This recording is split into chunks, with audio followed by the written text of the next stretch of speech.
Wow. How's that for timing, guys? How is that for timing? How are we doing? Norway versus England. This is nice.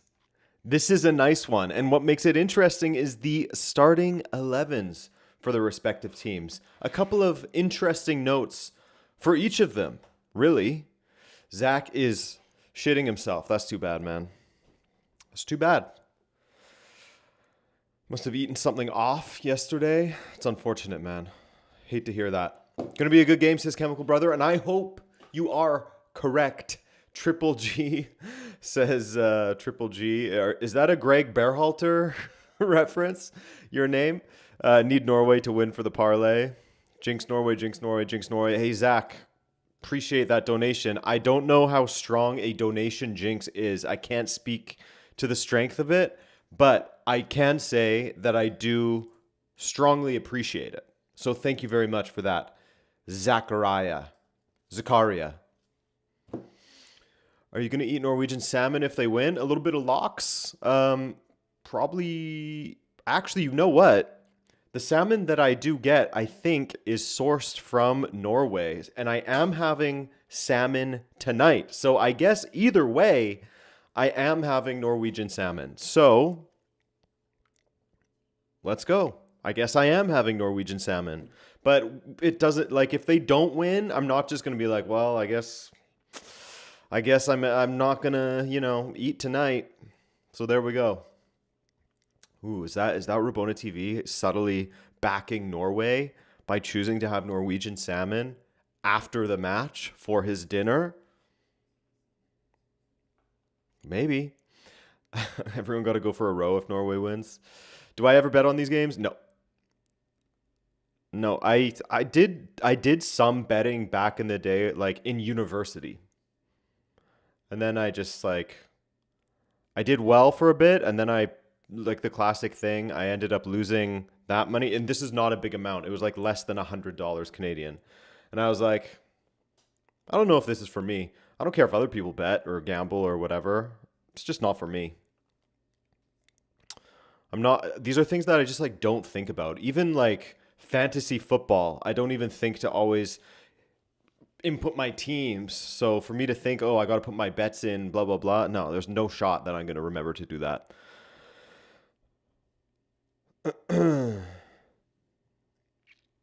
Englishman with 100 on Norway to win World Cup on Poly Market, very conflicted right now. Yeah. And you have to come up against a good English bloke, Erling Haaland. A good English bloke. Guys, let's look at these lineups like I was talking about. So, for England, you have Harold Kane, Anthony Gordon on the left, Madueke on the right. So, Saka is not starting. Bellingham through the middle. Big. Rice and Anderson in the midfield. And I believe Rice and Bellingham are some of the fellas, and Kane are some of the fellas who, if they get a yellow card, they are suspended for the next match. Which would be a shame, wouldn't it? Then you have Nico O'Reilly, Mark Gahey, John Stones starting at center back because Konza has been moved to right back. That will be very interesting to see how that goes. And Pickford, of course, in goal. Now, for Norway, bit of a change there as well.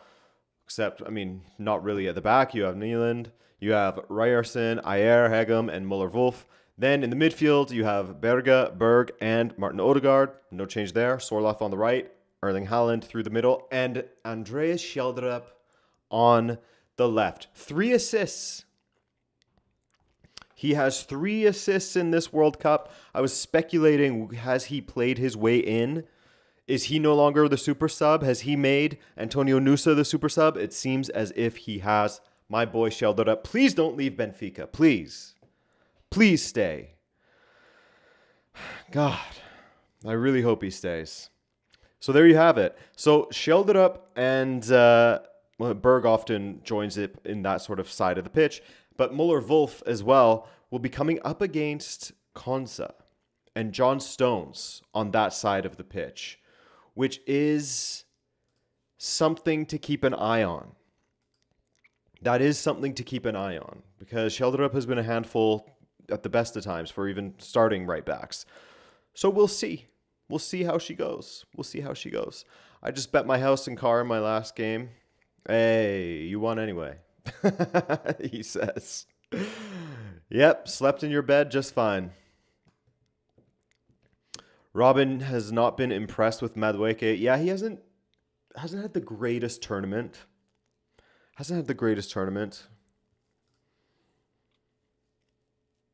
I was curious if Saka would start, but it seems as though he's still kind of not 100%. I would assume that's the reason why. Or Tuchel's just liking the changes in the second half when he can bring on a Saka and a Rashford or a Gordon or whomever else it may be, depending on who he has available to him. All right. It is national anthem time. Saka has a wild card? Yes. You would have started Dan Burn. Dan Burn up against Erling Haaland. Have him start instead of Johnny Stones, Zach? Johnny Stones. That's what they call him. All right, let's switch it.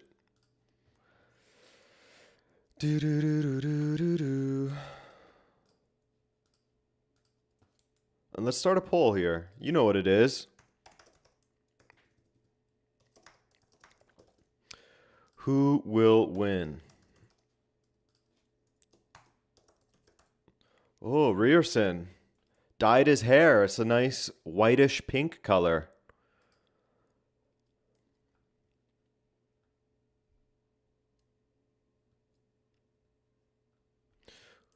Hey, Abdullah, who do I think will win?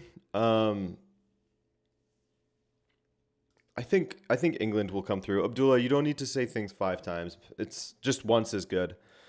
I think England will come through, but Norway winning would not surprise me in the slightest. Hey, Saf Saf. How you doing? It would be exciting to see Norway win. That would be very exciting, but my expectation is England. Either way, whoever goes through, I have as the favorite to make the final.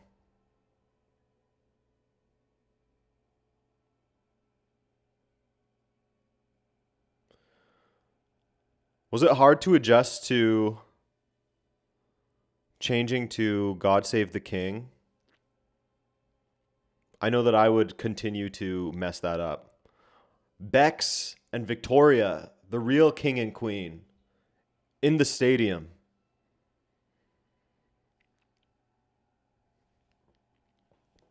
Hey, Free, how are you? Hello, Deanna.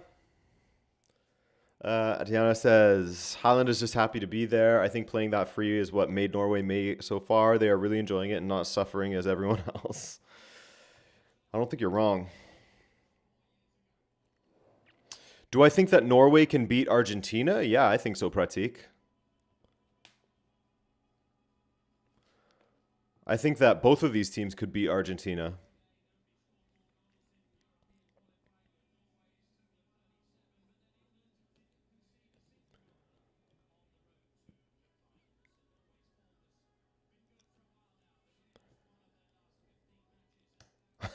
Appreciate you, TP Sam.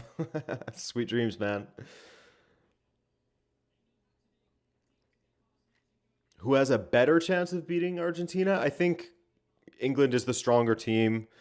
England has a pretty savvy manager in Thomas Tuchel. I think that England has the better chance of beating Argentina.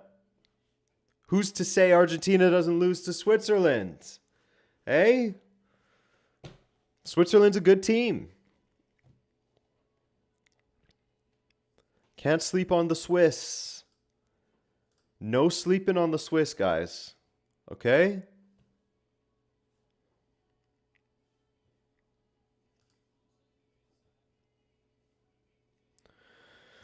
It's more than just a game. The song is very silly. Gotta say. Also, my glasses are very dirty. So sorry, I can't read the chat right now. I cannot see what you guys are saying. Surely you're keeping it classy.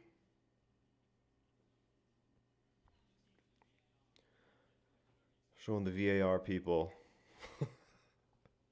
It's so funny how when they're showing the VAR people, it's like, you better not look away from those screens in front of you. Do not make a single move. Do not face the camera. Do not move a muscle. You just sit there and you stare at those screens. You don't do anything. After that guy made that circle, did the circle game, and got the right to punch millions of people around the world, you guys better not look at the camera ever again.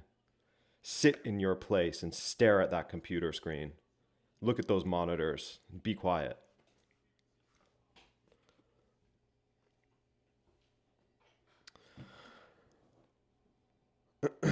Song is probably made by AI, maybe written and composed, but I think it's Andrea Bocelli and the other person. I don't know who it is.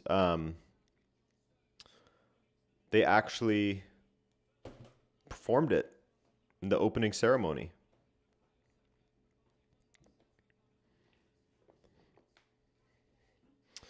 While your glasses were off, Piers Morgan had an interview with Ronaldo in this very chat. Whoa! Was it explosive? Was it an explosive one?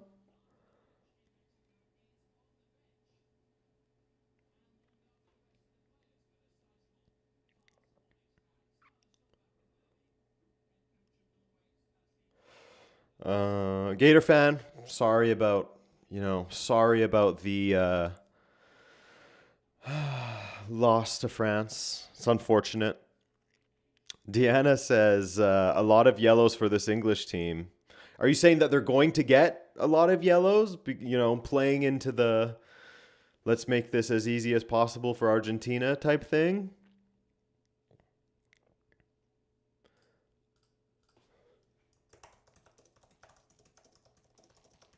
Let me get the official list. I know it's Bellingham. I know it's Rice, Kane, and Nico O'Reilly.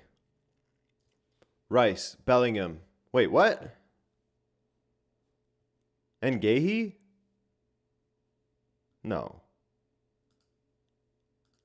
Hang on. I'm seeing one says Gahey, one says Kane. I thought that it was Kane.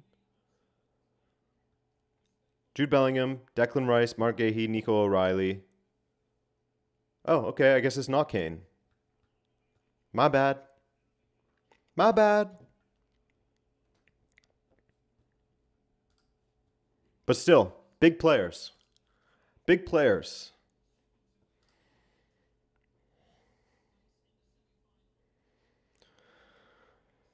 Yeah, rest in peace to Jaden Adams, for real.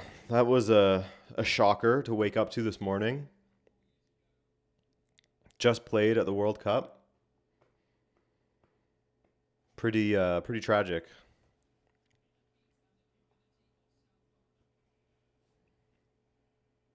So I thought that Kane was at risk. But this one,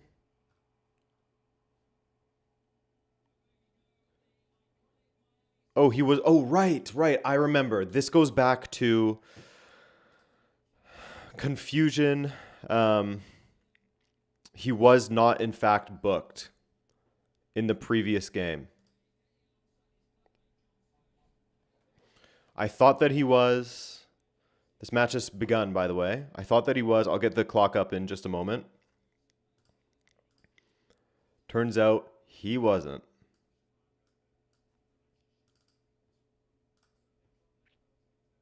So Kane is good to go. It's more than just a game.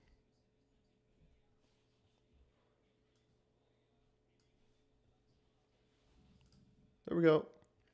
There it is.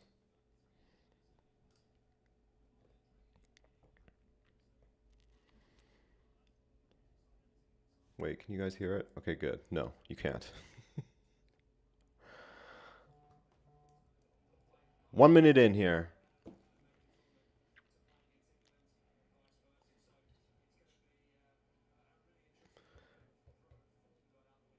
Yeah, Pratik, I agree.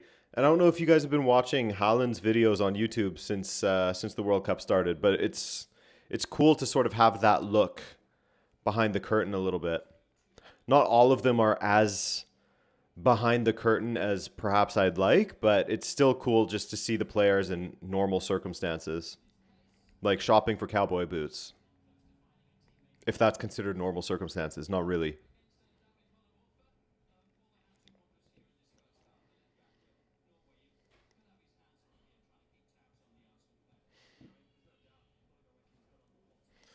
Yeah, free. I think the defense is the biggest worry with Norway. They were a little bit lucky in a sense against Brazil, in that Brazil was wasteful. The opportunities were absolutely there for them. But from the midfield forward, Norway's pretty strong. Hey Goya.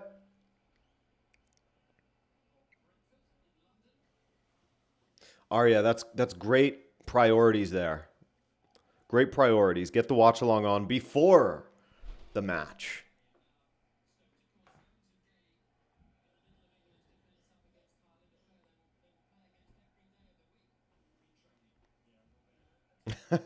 Casper, fair enough, man.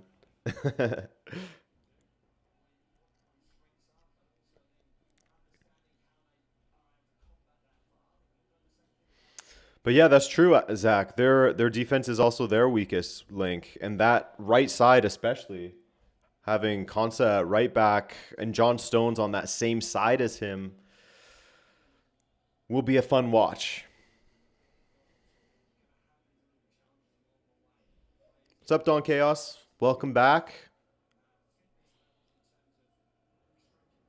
Yes, Goya, my shirt does have it is a kit.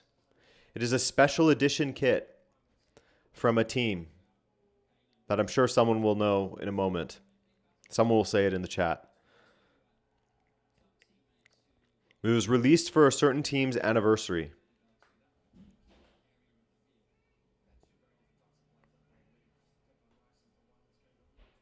Yeah, there you go, Goya. Now you see.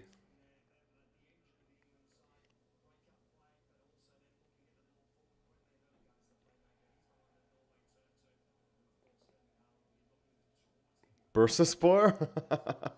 No. Stade Brestois.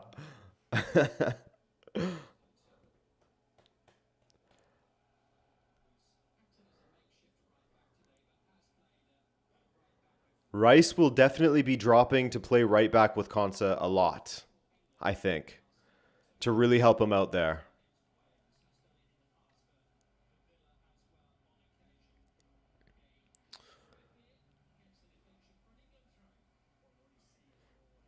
Hello from the past. It is me. Hello, Jaime. It is me. And Casper. Jaime.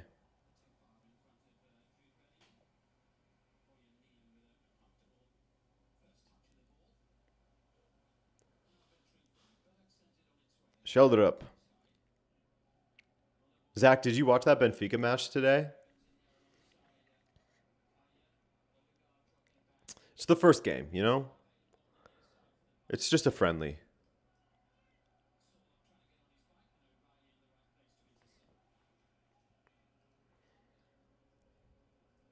Gordon. Rierson. Well done, Rierson. To Sorloth now. He gets away from Gordon. Haaland. Not a great ball from Sorloth. Not a great ball. Unfortunate.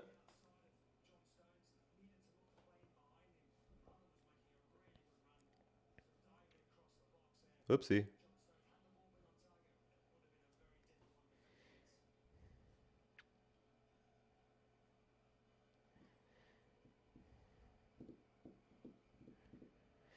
Yeah, Zach, I'm nervous for Antonio Silva. I think that his confidence is going to be a little bit all over the place after what's happened. Not necessarily for all of last season. I do think his confidence has kind of been all over the place for the last couple of years. But I think after what happened with the national team and everything, I hope that he's going to recover quickly mentally from that. Yeah, it wasn't a very friendly one, was it?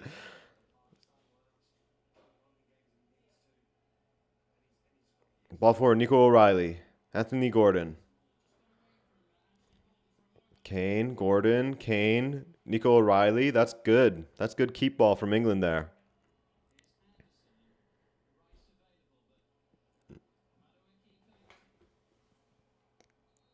Datos, you can always just pause me for 20 seconds and then press play again. And you'll be good to go.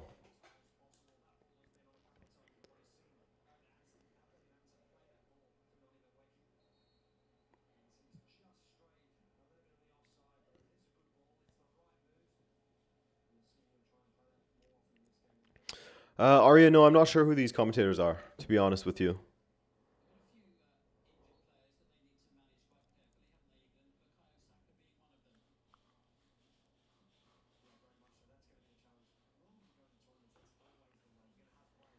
Oh, great little header there. Shielded up. Tries to go for the cross. Haaland back into the middle for Sorloth. Nothing comes of it. Bellingham. Oh, well done, Bellingham. Goes down, gets back up with it as well. Beautifully done from Bellingham there. He's been playing really well in this tournament.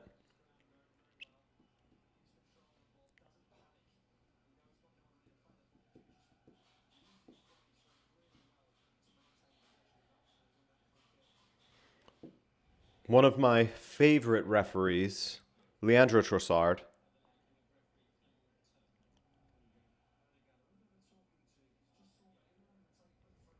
Zach, I hope it's an end-to-end game. It would be nice to have a real back and forth game during a live stream. That is exactly why I did not want to do Spain versus Belgium, which turned out to be an okay game. But I saw that as an option, and nah, I'm not going to sit with you guys watching through that one. I want to be able to sit on the comfort of my couch watching that one.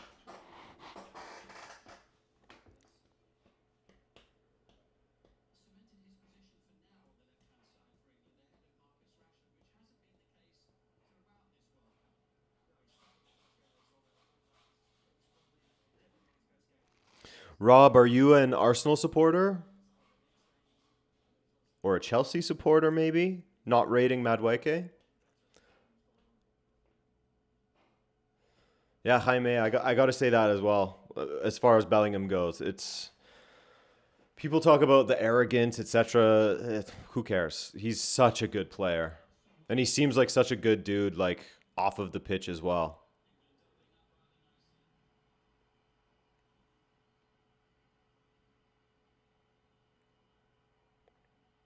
Yeah, exactly. Arya, Spain versus Belgium, it would have turned into that World Cup ball designs and discussing the best colorways amongst club badges and everything like that.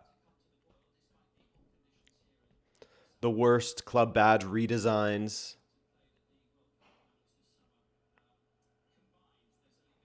I actually don't mind Atalantis, to be honest with you. But I'll save that. I'll save that for if this game gets really boring.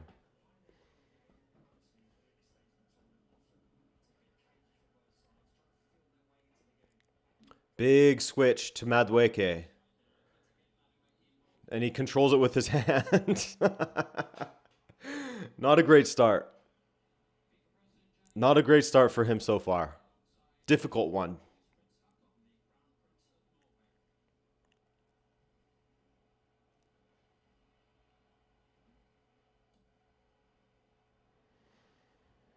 To be fair, it wasn't the easiest ball to control with the way that it bounced.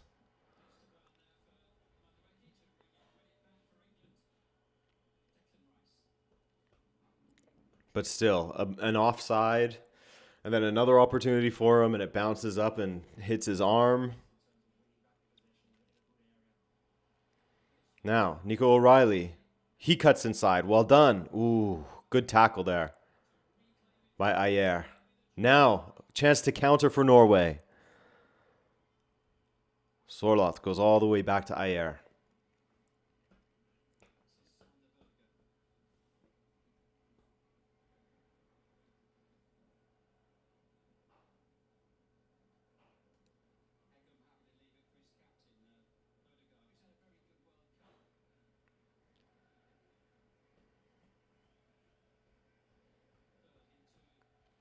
Will Infantino support his country against Argentina or the opposite? We'll see. Imagine the Swiss fix. All along, it's been the Swiss fix. I can't remember who did a video on that, but you're expecting him to say how this tournament's been fixed all along for Argentina. They had an easy group, easy sort of opponents up until this point, and then they sort of subvert your expectations and say Switzerland has actually been the team that's had the easiest tournament so far.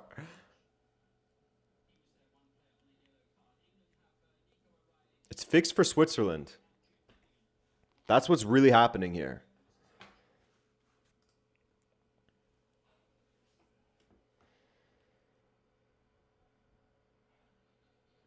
Now they get to play against Argentina, who leaked 4 goals against Egypt and Cabo Verde.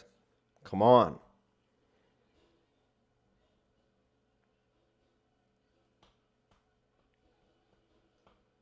Is Manzambi fit yet? I saw that he's probably going to Newcastle United. I don't know that he'll be fit in time for the tournament, however. The rest of the tournament. Let me see.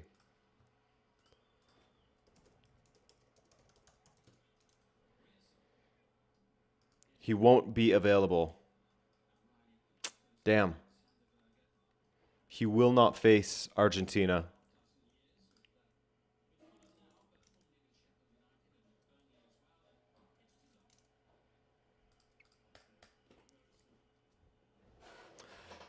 Venus Williams. That's someone that I know in the stands. Right? I think that was her. What? Imagine I was wrong. Yeah, that's her. I know tennis, guys. Come on.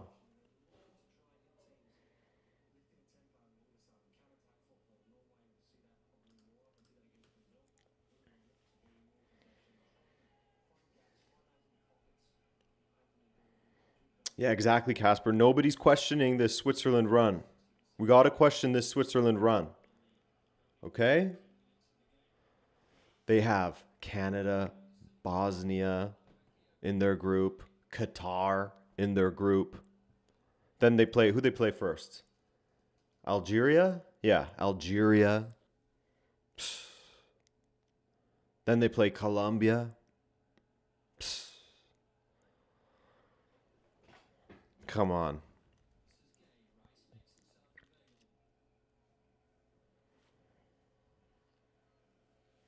Yeah, Arya, I think that Manzambi is going to be that guy for quite a few people.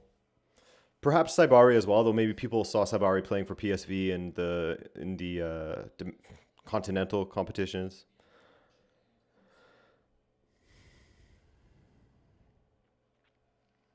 Thoughts on Marsh continuing on as Canada manager? Happy to have him out there. I think that it's very clear that Canada would have been a different team with a healthy Alphonso Davies, with Ismail Kone in the midfield, with a Marcelo Flores to be able to pull from as well. That would have been a very, very different Canadian team in this tournament, I think. Just Alphonso Davies in itself, just having him changes everything. Anthony Gordon goes past Rierson. Great run, and he gets a corner for England. Set piece again. Ole, ole. Here we go. Declan Rice, Dex, to get on the kick.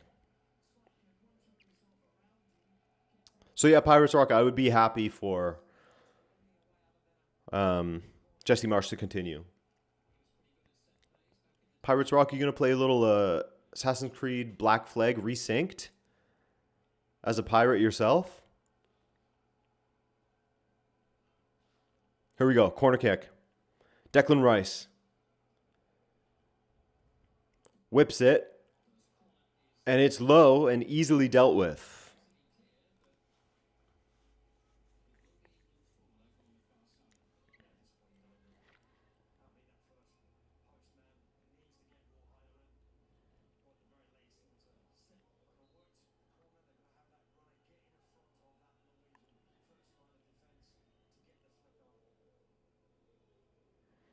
Declan Rice.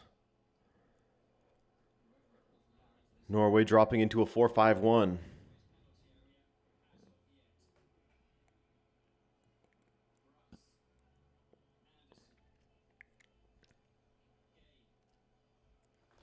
Jaime, yes, I think so. I think if you look at Canada's pool of players and what we were kind of missing is a player like Marcelo Flores. So for us, a guy who plays at Tigres and plays in that style for Canada, that is a huge benefit to our squad to have someone like Flores, especially when Alfonso Davies is injured. To have Flores playing on the left, that's huge.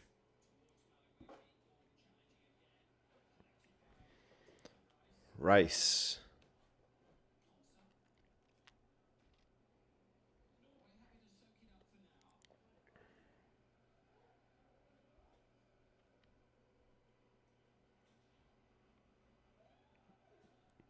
Elliot Anderson. It's going to be so interesting watching Manchester City next season. No Pep Guardiola. I feel like he's been the only Manchester City manager I've known at this point. It's been so long. A decade, basically. And now Enzo Maresca. The Manchester City Chelsea matches, ooh, those are going to be nice. Those will be nice. Some bad blood between those two. Anthony Gordon. Also, him at Barcelona will be very interesting to watch. What next for Pep? I don't know. A long vacation. I do wonder if he'll be capable of staying away from the game for very long. Ooh, ball in. Bellingham just couldn't get his head on it.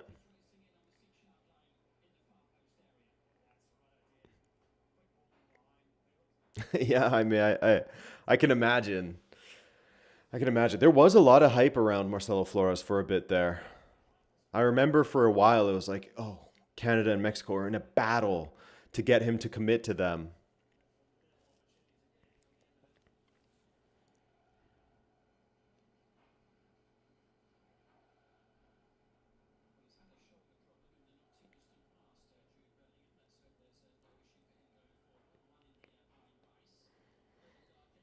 I've seen that Pep to the Dutch national team sort of not even a theory, but people saying how cool that would be. It would be cool. That'd be really cool. Such a huge apprentice to, enjoyer of, idolizer of Johan Cruyff. Harry Kane. Ooh, can't slip it through.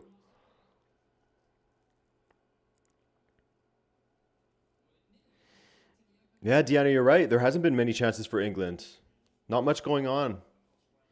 Let's check on some stats, shall we? As England pass it around the back here. Let's get some stats going.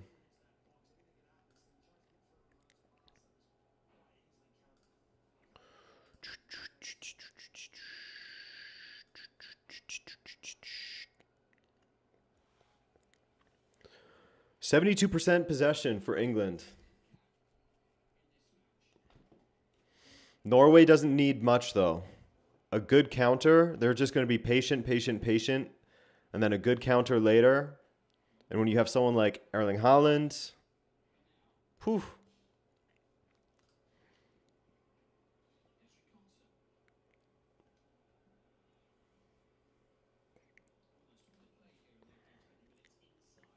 Oh, Rob, you'd like to see Pep take over España?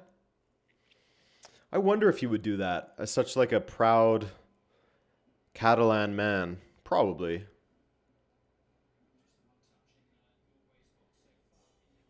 Declan Rice to Nico O'Reilly.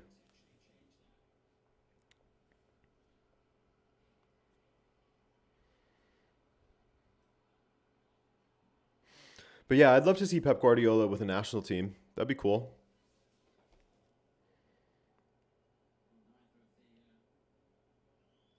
Imagine if he did take the Netherlands because of the Netherlands and Germany rivalry. Back against Klopp, as as Samurai was saying. Probably would do it just to face Klopp again. That'd be nice.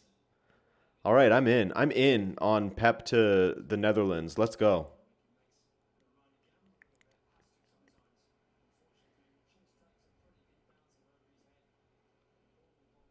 You do wonder how he'd be able to sort of adapt his philosophy to a national team, given the lack of time that you have with the national team to get your ideas across. And I know they're professional players and they should be fine, blah, blah, blah, but it doesn't always work.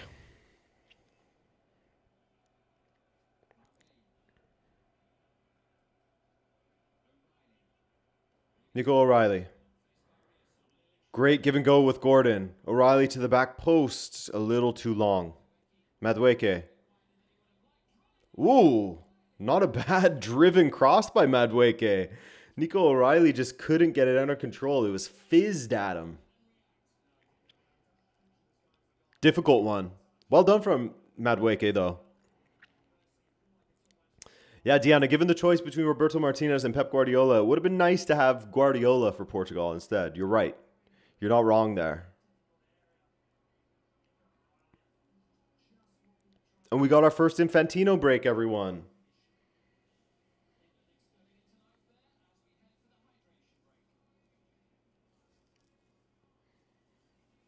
First hydration break.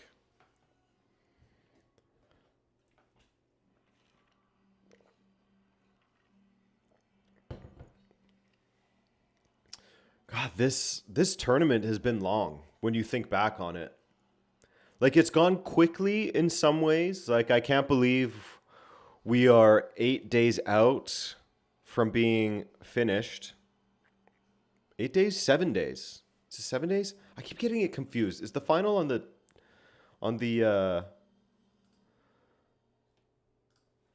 18th or 19th? I keep mixing that up in my head. 19th. Yeah, okay. 8 days. My original thought.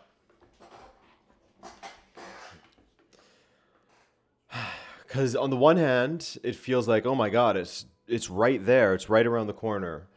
But on the other hand, I've been doing World Cup content since like mid-May, early May. So I've been in this international football content for a long time because while I was sort of closing out the club season and creating content for that, I was also creating content for the World Cup.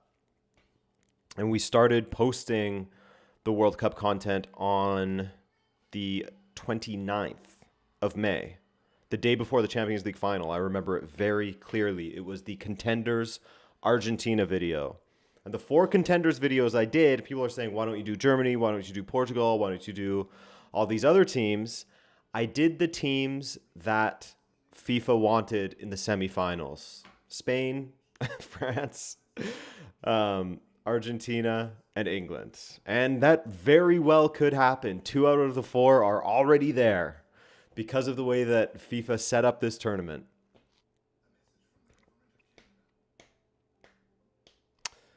Which is very funny. I think in the preview video for the quarterfinals, I called it like diet match fixing because it's such a...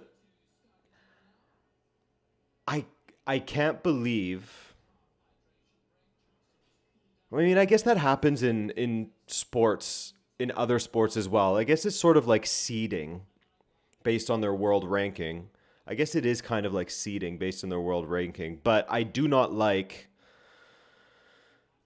I do not like the fact that they, once they're in the tournament, then they're like, oh, we're going to fix the draw so that they will not be in the same quadrant if they win their group. I don't really like that.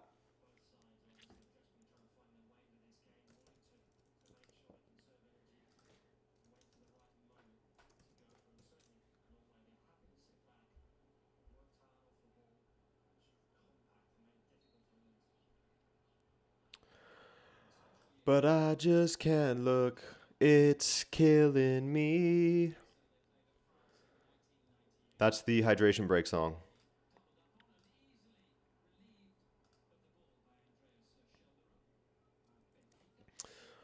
Um, what do you do when there's no World Cup? I can't imagine you doing any other content. I do all like club content. I'm excited to do club content again. I am excited to dive into topics a lot more than I have during this World Cup. Ooh, Bellingham steals it. Is that a foul? Yes, it is. Free kick in a great area for England, but I'm excited to sort of dive into topics a lot more than I have for the World Cup. Specific topics. A certain coach signing, a certain player signing, why it will or won't work out, that kind of thing. Explainer videos. I'll cover the transfer market a little bit, Slava. I'll cover it a little bit for sure. I was thinking of doing a video, which is almost like just because I need to do it and it's research for me. All the transfers you missed during the World Cup. Like Grimaldo and Hjulmand going to Atletico Madrid. That's interesting.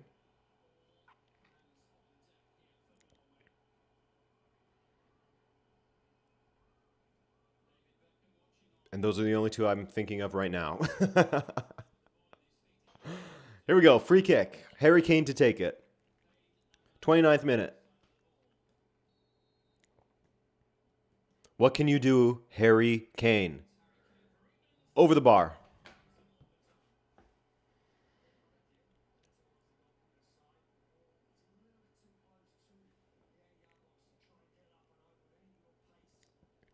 I do like this.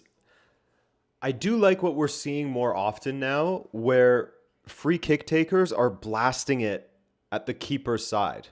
Instead of trying to go up and over the wall, just blast it at that keeper. See what happens. Sting their palms. They either push it over or there's a rebound. They're likely not going to catch it, especially if you hit it low, like Nuno Mendes did. I don't hate that play at all.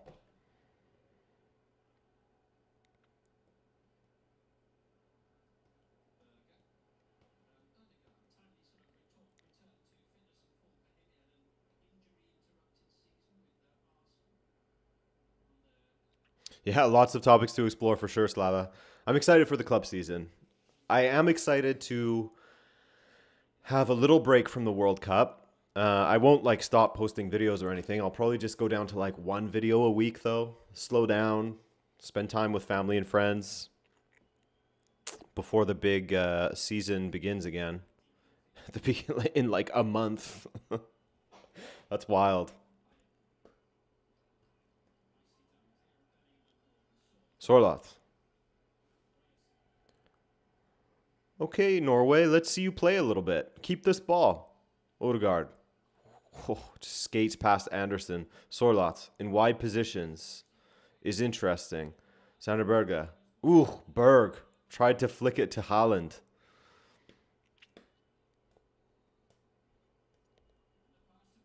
Ooh.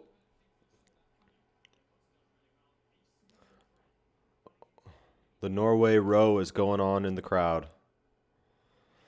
Do I follow MLS stuff? Not as closely as I used to. I used to be a season ticket holder for Montreal Impact back in the day because it was so cheap. So I used to be very well versed on what was going on in the league, but now I am not.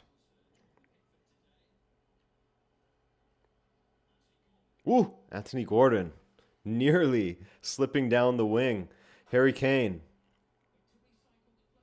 Back to Gordon. That's a heavy pass.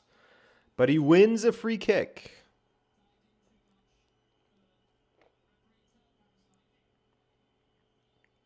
Ryerson says, hell no. I mean, he barely touched him. I could see why. It was a good sell. It was a very good sell from Anthony Gordon.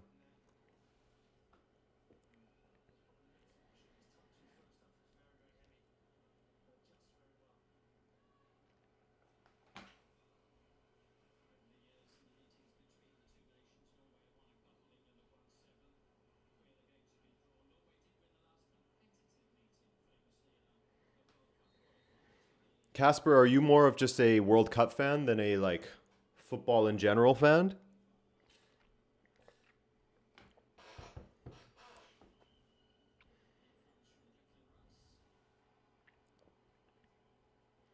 Headed away by Norway. Ooh, Konsa. Nice little pirouette. Rice. I'm in Phoenix, so I support the USL team. Is it Phoenix Rising? The USL team? Hopefully you can compete and create a pyramid like they promised. Dude, I hope so. I hope they get a pyramid going. I don't know if MLS will ever fully agree to that. Thank you for the donut holes, Pratik. Appreciate it.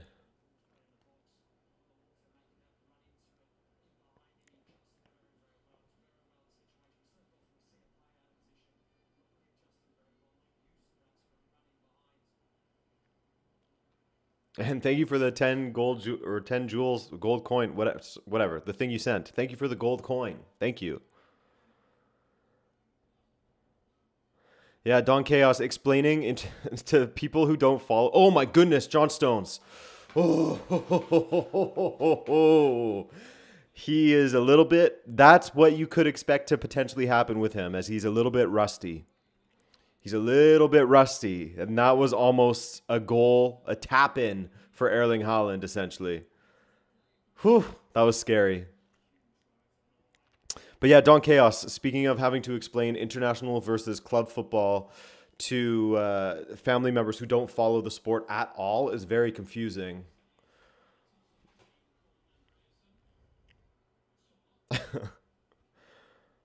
I thought Harry Kane played for Munich. Yeah, he plays for Munich. So why isn't he playing for Germany? Because he's English, but he doesn't play in England. I know. So he plays for two teams. He plays for England, and why can he play for a German team and for an English team? Well, it's not an English team. It's England. It's the country of England.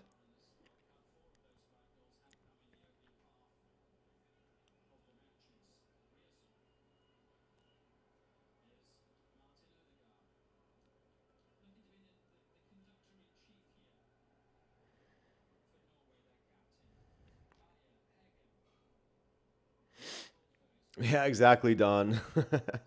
That's what it comes down to. I always have to say, like, just think of it like the Olympics. You know, like you train with your local, you train with a club, but then you go and you represent your country in international tournaments. Ooh, Holland header. Saved by Pickford.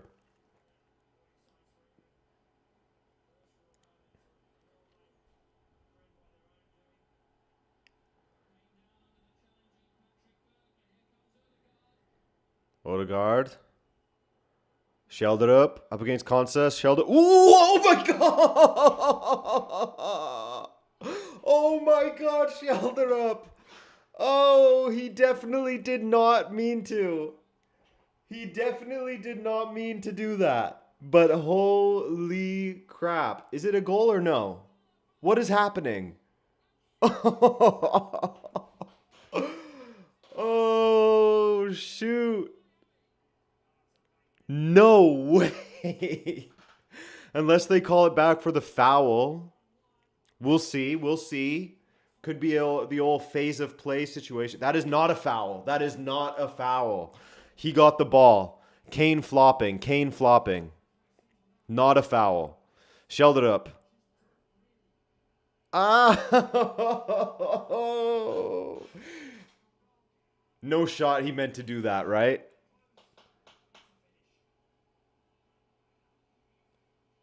I think he was trying to get around the ball a little bit more. Not a foul. Never a foul. Never a foul. That's right, Deanna. Never a foul. What a goal. Let's just say he meant to do it. Let's just say he meant to do it. What a goal.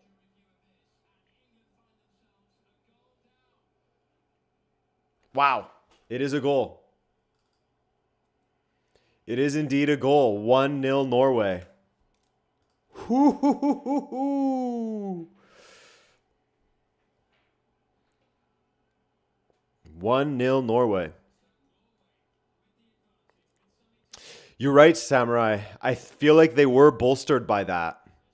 I think they were bolstered by the fact that, like we were talking about before, that right side of England's defense is kind of there for the taking. Concept playing in wide areas.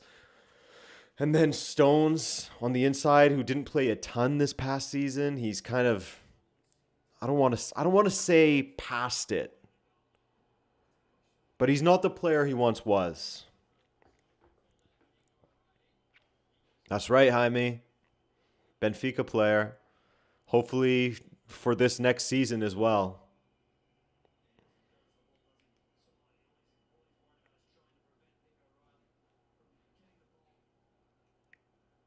Wow. What a goal.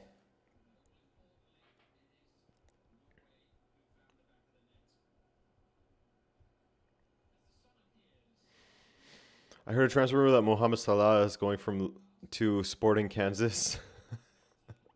Sporting KC. Remember when the Cristiano Ronaldo to Sporting KC rumors would not go away? What's with Sporting KC and these these big rumors? I guess they have like first rights of discovery rights or whatever it is in MLS. Oh, Gordon gets past Rierson. Referee calls a foul. Yeah, Pratik. The hydration break strikes once again, man.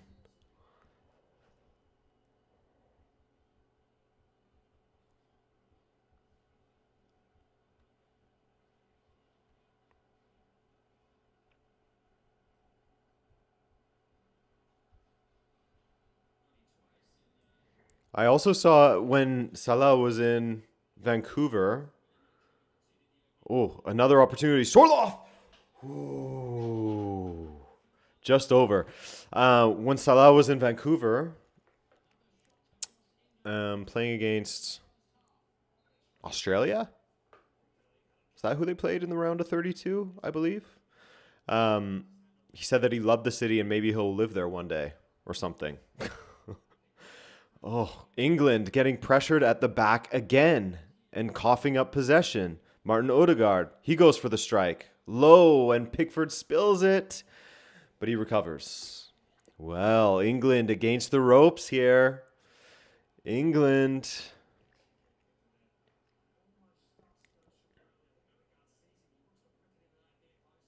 Ronald McPaul, Viking attacks are coming home. Oh no, not again. Not the Viking raids.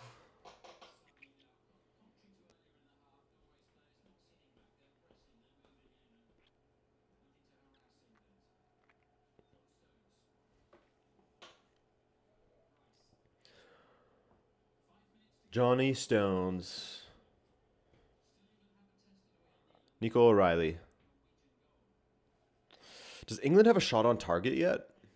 Let's take a look-see here, fellas. Ladies and fellas. Nope. They have one attempt. Look at that. Would you look at that? England have one attempt, 0 on target, with 65% possession. Norway, 4 attempts, 3 on target. Let's see what the XG was on Sheldrup's goal. 0.02. 0.02 was the expected goals on that. Crazy. Crazy. Doesn't shock me in the slightest.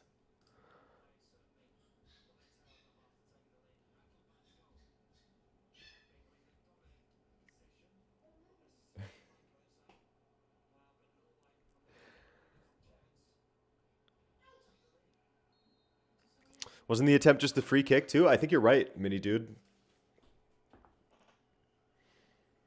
I don't know that they've had another one from open play. Let's see. Well, I can just look at the map. Yeah, it was the free kick.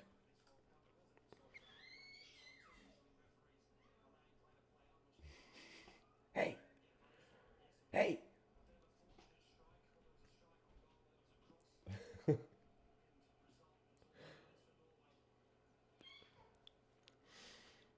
Adrian, what do you think about the Norway fan that refused to take part in the rowing celebrations? I think that guy was faking it.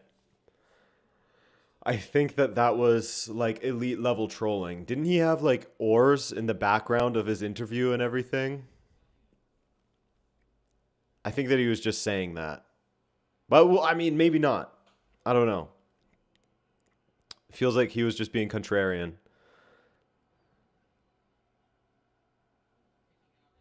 Elliot Anderson.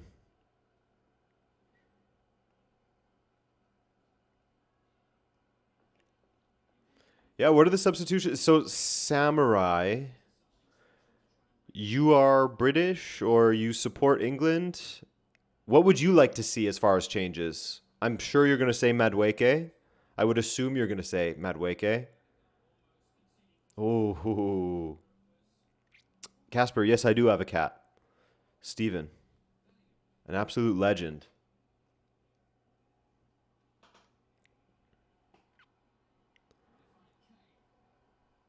Oh, the way that Norway just played out from the back to get away from this danger. And look at this counterattack. Sorloth and Haaland.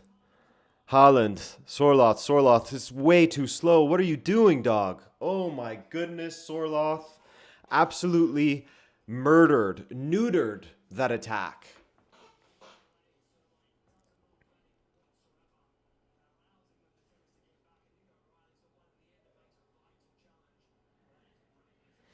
Bring on Dan Byrne. Yeah, Zach, I think I do wonder if Stones will get hooked.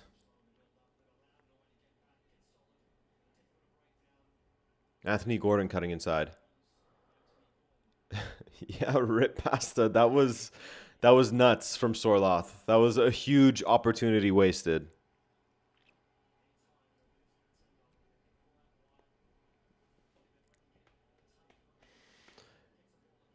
Mick Jagger. Mick Jagger in the crowd. You think Sorloth lagged? Yeah, he was buffering. He was buffering. His Bluetooth disconnected.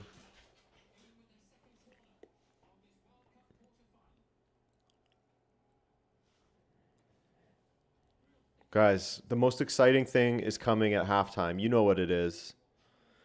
You know what it is. You know what's coming at halftime. We're going to get the 7-0. We will succeed. We will succeed. So who would you roll to right back, or would you do a wing back situation, Samurai? Gordon will probably come off down the line, but I'd keep him for now.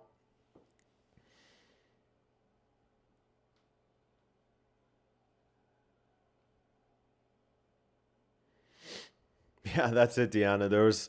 When you have too much time, it's a bad thing. What Sorloth could have used was someone pressuring him close by. Then maybe he would have made the right sort of choice. But you also got to hand it to the defender. Blocked off the pass to Haaland really well, which is clearly the only thing Sorloth wanted to do.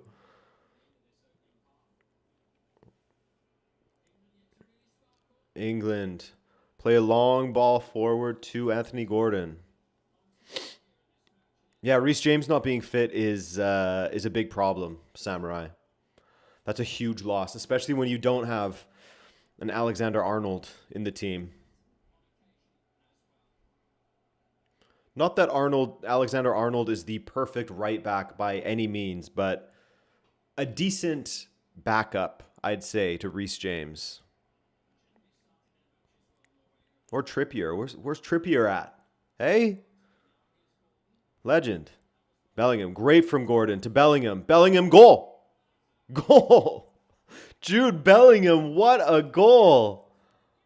Oh my goodness. From out of nowhere.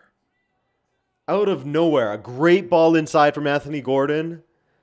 And then Bellingham takes a few touches, goes around a couple of players, and then the perfect finish. Low past Nealand. Wow. Wow. We have a game. We have a game here now. Absolutely out of nowhere. He's so good.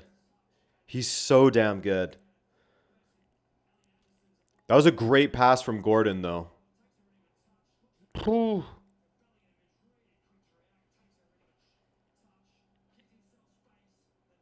Beautiful goal. Very, very nice.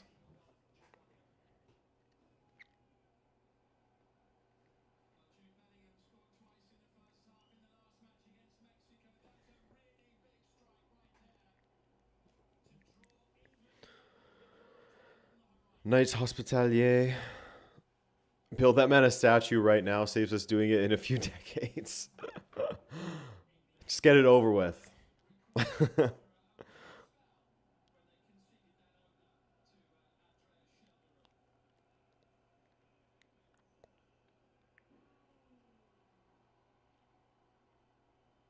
Whew.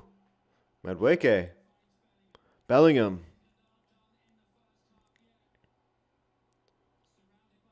His direct running is just so important. That's my big takeaway from this World Cup that I keep saying. Having someone who can just drive the ball forward with it at their feet rather than driving it forward through passes is such a game changer.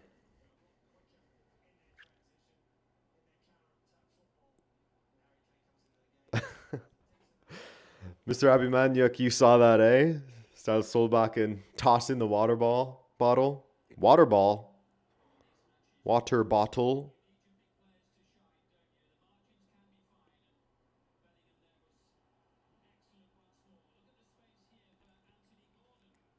Anthony Gordon now. Can England get a second? Elliot Anderson. Rice, Bellingham. Oh, through to Kane. Kane with the finish. Goal. And it's offside, says the linesman. What a finish, though, from Harold Kane. Wow. Harriet Kane. Yeah, that's off. Great pass, though. Pretty clearly off. That was close. Just a moment mistimed. Just a millisecond off. What a way to end the half that would have been, because the half is now over and we can move on to more important things like 7-0, everyone. It is time. Curly hair Schjelderup with a crazy goal.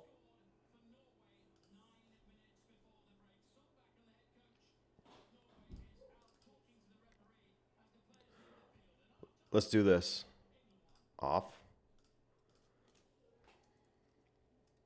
Okay, 7-0.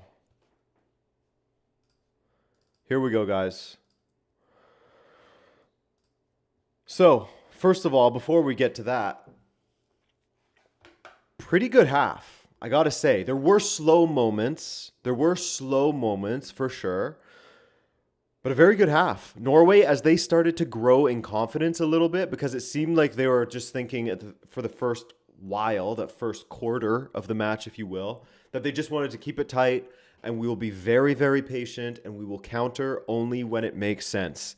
But then after the hydration break, they started to play a little bit more and they looked good. I think, as someone said in the chat, that mistake from Stones definitely bolstered them a little bit and got them more belief. And then, yes, some fortune, of course, came from that Schjelderup goal. If he meant to do that, that's one of the greatest goals of this tournament. If he meant to do that. But I am willing to bet, as Casper has said, my house and my car, that he did not mean to do that. He has the ability to, but I don't think he meant to. Mr. Abimanyuk says, great half. I was afraid this would become a dud, but both sides have showed up. England need to be more clinical and pass more resolutely. Rob says, see how Gordon goes from Howe to Barca. Howe, not the possession tactician, either fantastic move or complete thrill. Nothing in between. I think Gordon will be okay under Flick. I think Flick's really good at getting the best out of players. And he will get opportunities in that style. Like Rashford, you look at his numbers from Barcelona, and that's during a season where a lot of Barcelona supporters were saying, I don't know if we need to sign him. He's been kind of meh, but you look at the numbers, not bad at all. But there will certainly be some added pressure for Gordon, given that he is an actual signing that they paid a lot of money for. Samurai says, take Stones off, put Konsa CB, and Spence right back. I would be surprised if Tuchel doesn't do that. I'd also be very surprised if Tuchel doesn't absolutely rip into them and they come out flying in the second half. I think that England will absolutely come out flying. All right, guys. Shall we? Shall we? Stephanie Myers, hello. Drop a flower in the chat for Stephanie. The classic.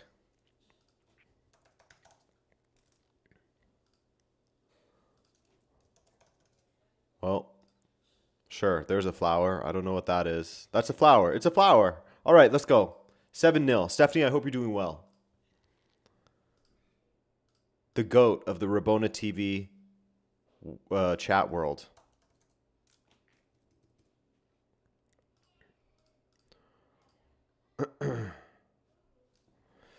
Here we go. Let's go. 7-0 time, everyone. 7-0 time. Should we try something different? Should we try a 3-4-3? A 3 at the back, perhaps? 3-5-2, 3-4-3. I'm going to do it. We're going to be balanced. And let's go. Italy 1982. We have Dino Zoff as an option. An 86 rated goalkeeper. That's pretty good.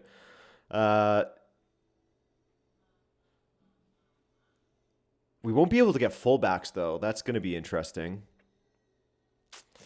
That's going to be interesting. All right. Baresi, Serea, Tardelli, Conti, Rossi. It's got to be. It has to be. A 94 striker? It's got to be. You just won 7-0 for the first time against 2010 Spain in the final? Whoa. All right. I'm doing Rossi. Sorry. Going rogue. Chile, 1962. My God. Sanchez, I guess. I think so far that's kind of choosing for me, and I think that I would put him at left mid, personally. Personally, I would put him at left mid. I'll let you guys catch up a little bit, though. But I'm thinking Sanchez at left mid. Lexus Sanchez. That's who it is.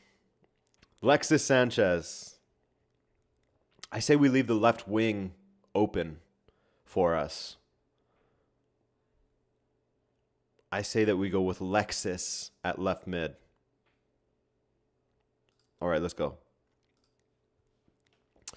Paraguay, 1998. Okay. Chilavert, 89 goalkeeper. That's pretty good. Gamara, 88 center back. I would say Chilavert. Yeah. Pratik says easy, so we go with what Pratik says. Let's go. Chilavert's our goalkeeper. Denmark 2002. Ooh. This might be a reroll, folks. 82 is our highest, or 83, Lorson at center back. This might be a reroll here. Not the greatest Danish generation here.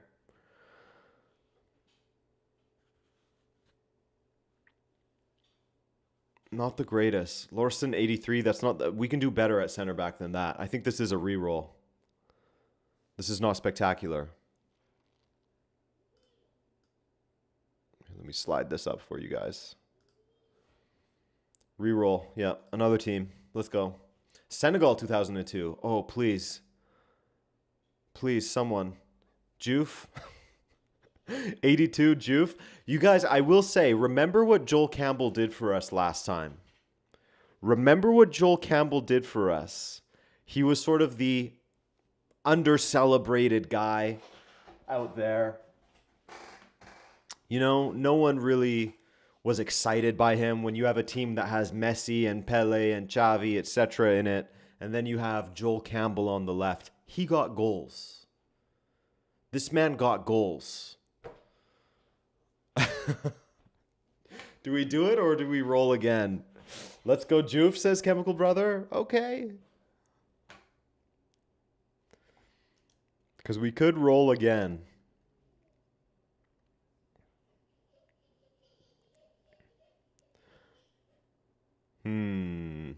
People aren't... I don't know. Should we do it? Get Juve out there? Pratik says put him right wing. Okay. Let's go. Right wing Juve. Germany 2026. Oh. Kimmich. Wirtz. Where could Wirtz play? Oh, left wing. Okay.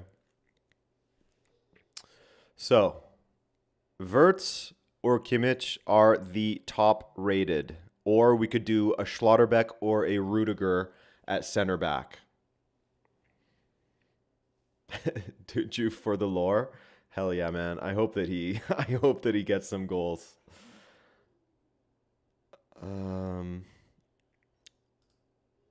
Wow, Kimmich could also play right mid. I think we go center mid, Kimmich.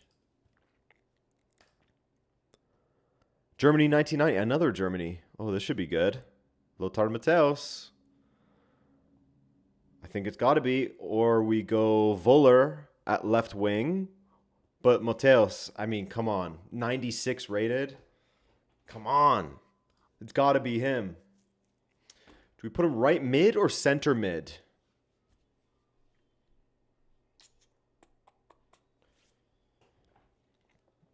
It's got to be center mid. What do we say?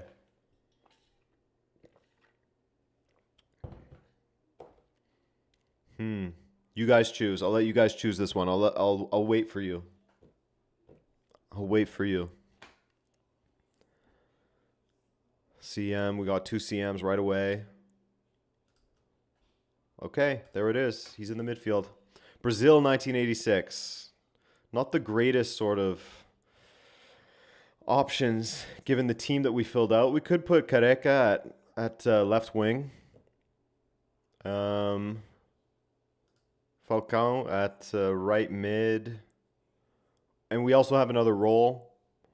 But I think Careca at left wing is not bad. Andrew, this is 7-0. This is what we do at halftime. We try to win the World Cup.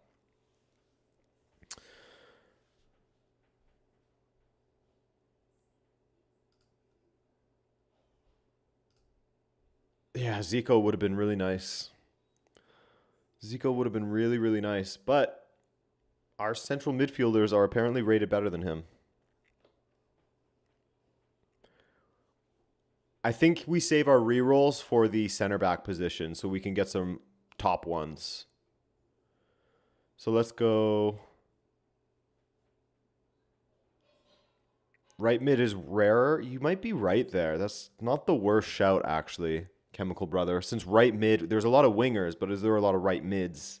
Let's do it. Let's go with what Chemical Brother said. Falcão on the right mid. Paraguay 2010. Ooh. This might be a reroll, fellas. Yeah. This is absolutely a reroll. Roque Santa Cruz at left mid. Nah, let's go another team. Netherlands 2010. Okay. Robin. I mean, it's either Robin or Van Persie, but Robin's higher rated, so we go Robin, left wing. There's no chance I'm doing anything else. I'm sorry. I'm going ahead with this. All right. Brazil 2018. Thiago Silva or Marquinhos. It's going to be Thiago Silva. Thiago Silva. This is going to go quickly now because it's only center backs. So it's just choosing the highest number. Yugoslavia 98. 83 is the highest. I think we take our chances and re-roll here. Yeah, I'm going to re-roll. England 98. Okay. Adams it is. Rio Ferdinand. wasn't his he wasn't the real Ferdinand yet. So let's go Adams. And finally, Argentina 2006. Yes. Yes, Ayala. It's going to be Ayala, although Gabriel Heinze, I do like him, but we'll go Ayala at center back. Okay, we have this set. Let's simulate the cup. We are ready. We are ready. Not our best team. Watch this team do better than any of the other ones somehow. 5-0 against Russia 2018. El Hadji Diouf already has a goal, folks. Next match, Ivory Coast 2014. 4-0. We haven't conceded a goal yet. El Hadji Diouf has another goal, everybody.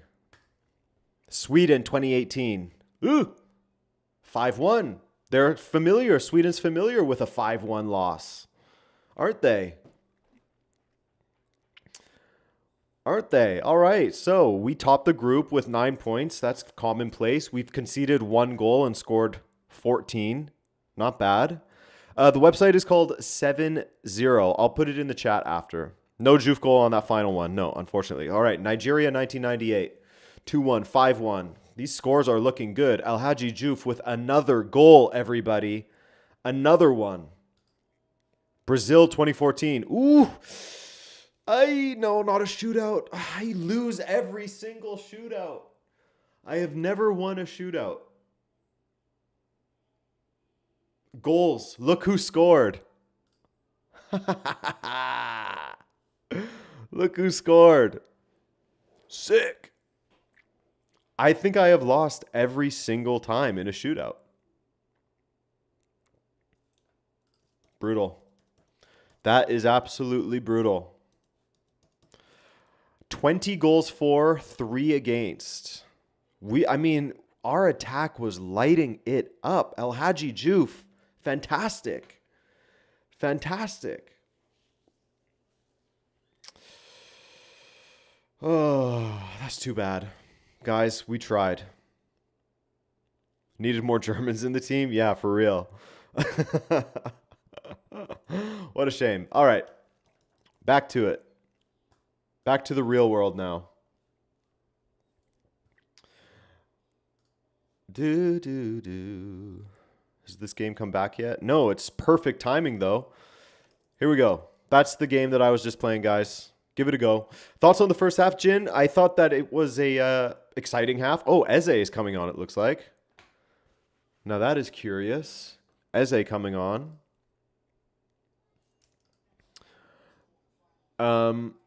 I thought that it was good.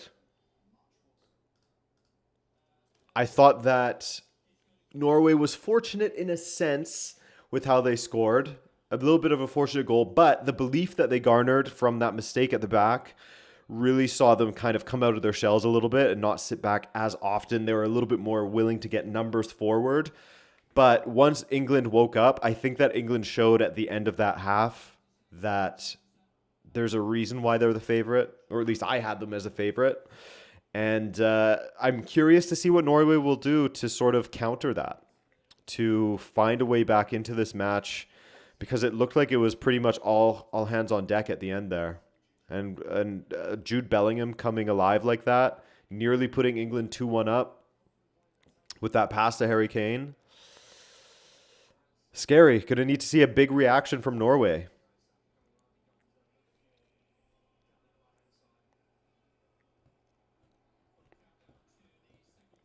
But yeah, Pratik, there was also a huge mistake from Sorloth.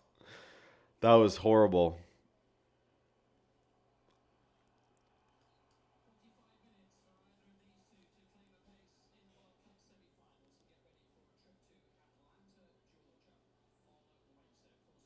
There we go.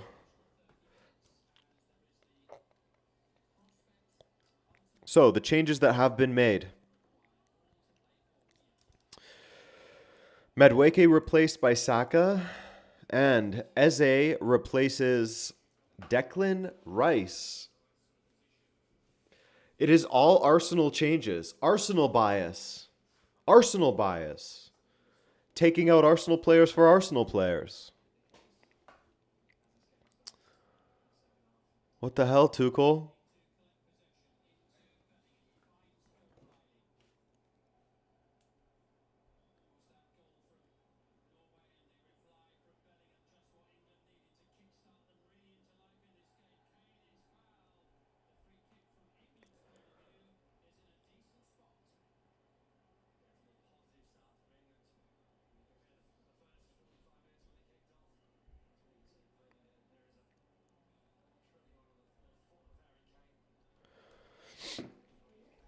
Free kick already for England.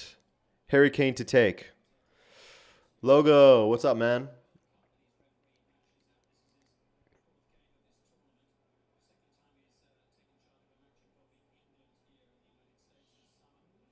I love how we're taking Kobe Mainu and Jordan Henderson has had more minutes than him. That's a little bit surprising, isn't it? With the way that he was playing in the latter half under Michael Carrick.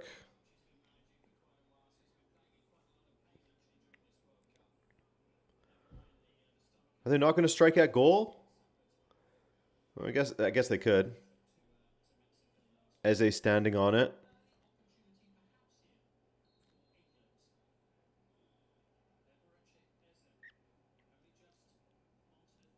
Eze. Ooh. Off the wall. Oh, Logo. Congrats, man. Was she induced last time?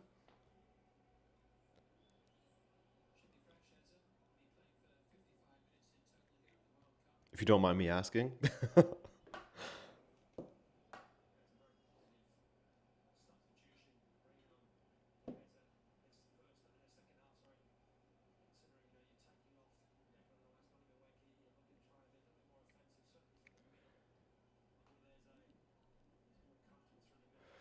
Haaland, good strength there. Hey, Elliot Anderson.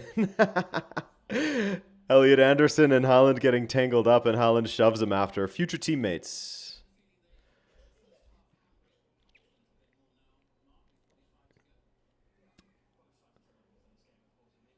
Oh, okay. Okay.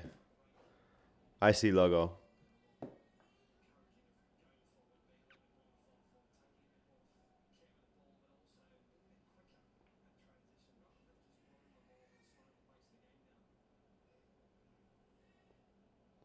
Sorlot.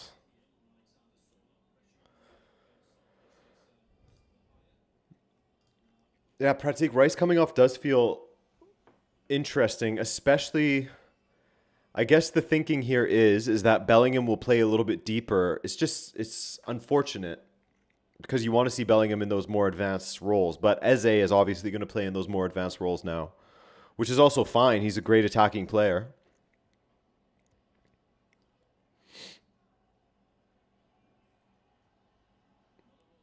Muller-Wolfe down the left, and a ball goes out. Well done, Bukayo Saka, tracking back there.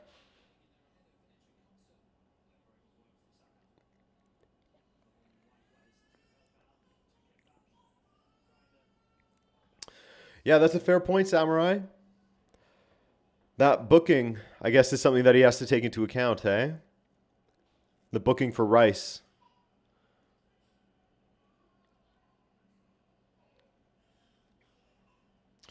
Yeah, Zach, I guess I'm curious why Tuchel decided to go with Eze in the more advanced role and then drop Bellingham back when Bellingham has clearly been so good going forward. Seems a bit unfortunate to kind of play him a little bit deeper. I'm sure he'll still make those runs forward, but that does leave them a little bit more exposed when you have someone like Kobe Mainu who could play in that deeper role.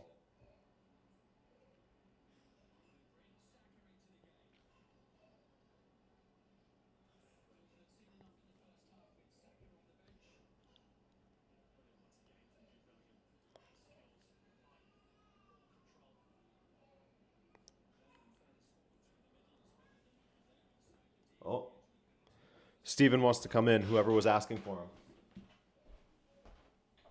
Come on. Hey, Bubba. Come on. Come on.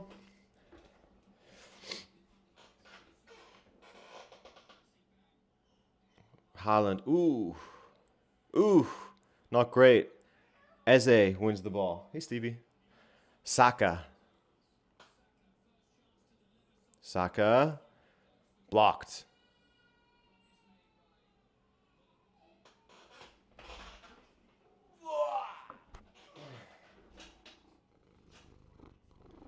ASMR. Cat purring ASMR.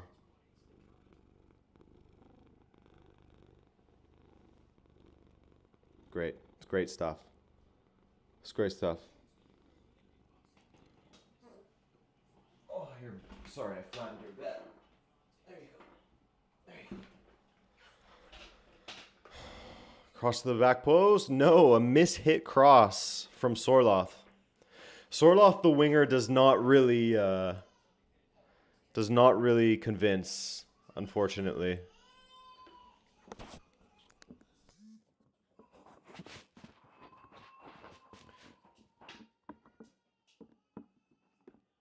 Hey, Igor.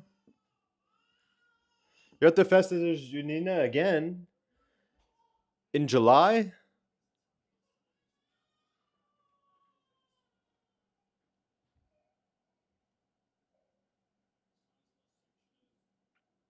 Corner kick for Norway.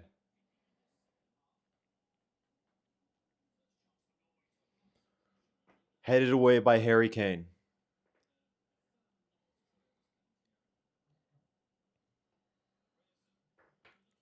Ooh, Haaland with the header. Looked like such an innocent header, and Pickford had to really hurry that away. Scramble it away.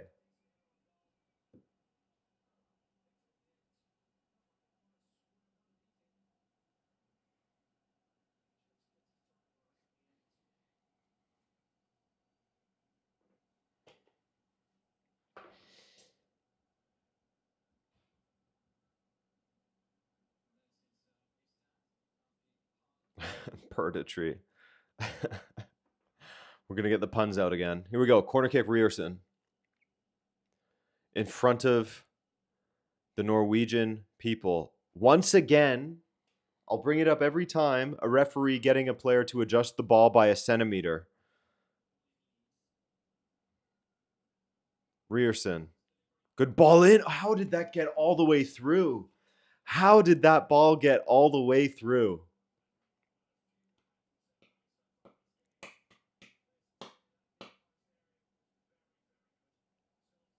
It did get 2 touches from a Norwegian and from John Stone, so it is another corner.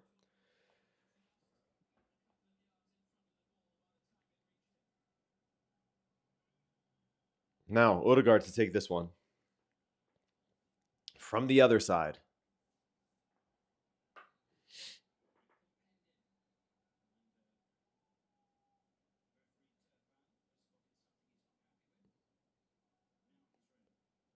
Here we go. Haaland up against Elliot Anderson.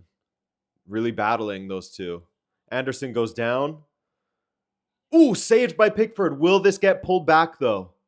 Norway has scored. Norway has scored. Will it get called back, though, for Anderson and Haaland wrestling in the box? Anderson went down, but Norway has scored. It is a goal. It is a goal. I think he dove, though. I think he dove. But this will be reviewed. This will for sure be reviewed. I mean, everything is reviewed, obviously. We'll put a 2-1 up on the board, but I'm ready to switch it at any moment.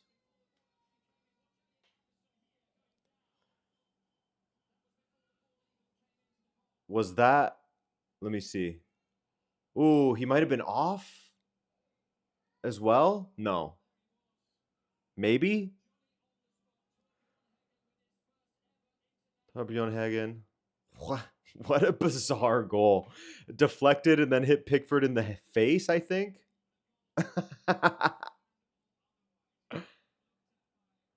Let's see. Let's see Elliot Anderson. I think it was a mega flop, but this is where it gets really...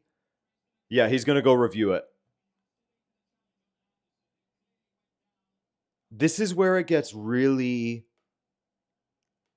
muddy, in my opinion, because referees do not enforce the no grabbing rule. He went down so easily, though. Oh, but he barely even reviewed it. He went down so easily. But because... Yeah, he's going to call it off now. He looked at it for like a second. I'd be amazed if he kept it. But referees do not enforce the no grappling rule. And then he does call it here from a clear dive.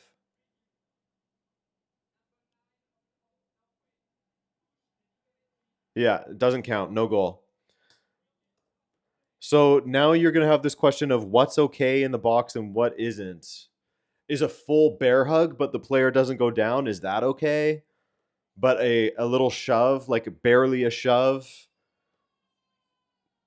that's not okay.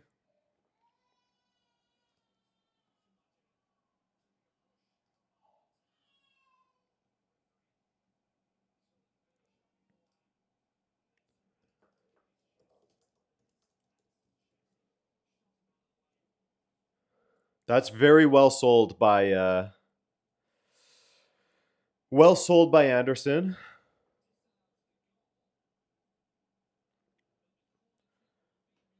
If so, free. I am also okay with it being called off. However, they need to be very consistent with this now. It is a push, but let's be very consistent. They should call every grab, everything else. That's the only thing that I don't like about this. Definitely a push. A well sold push, but definitely a push. So now let's see what happens. Is it okay to grab a hold of a player? I don't know. I guess no.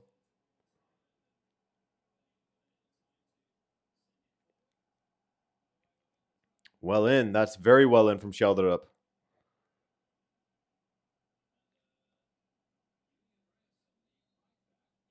So it's a penalty if it happens the other way around now.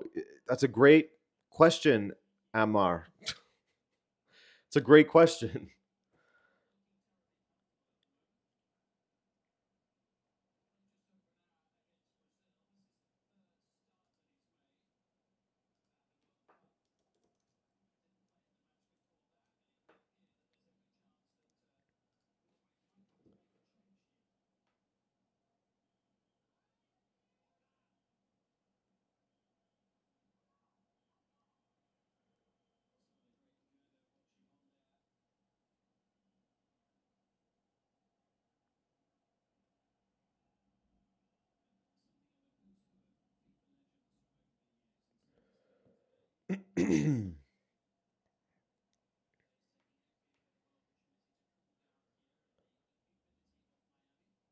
Looks like Ursnes is coming on. He's going to be playing it right back. We got right back Ursnes out here. Rierson is off. Steven is meowing.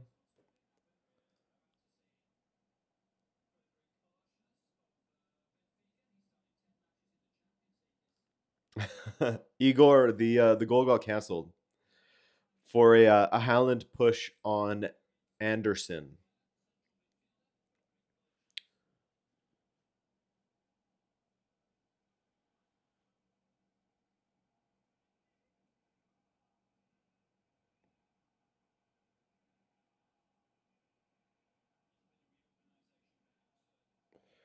Was that Risa in between them? I didn't actually see.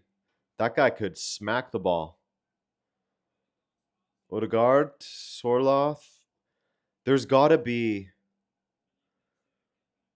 like respect to Sorloth. He's done well on the wing for Norway in the past, but there's got to be another right winger that they could put out there.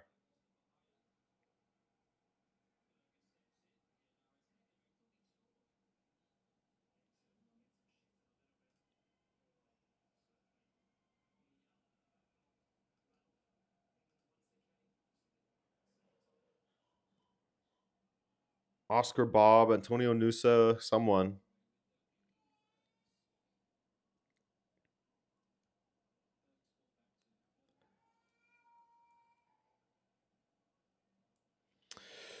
Hockey says every game the officials lean on the scale for the favorite. This whole tournament has devolved into what's best for TV ratings the last week, and it's gross. It does kind of feel like that, man. Even like, I gotta say, because when I was in the stadium, I had no idea what was going on. VAR checks in the stadium, you often have no clue what's happening.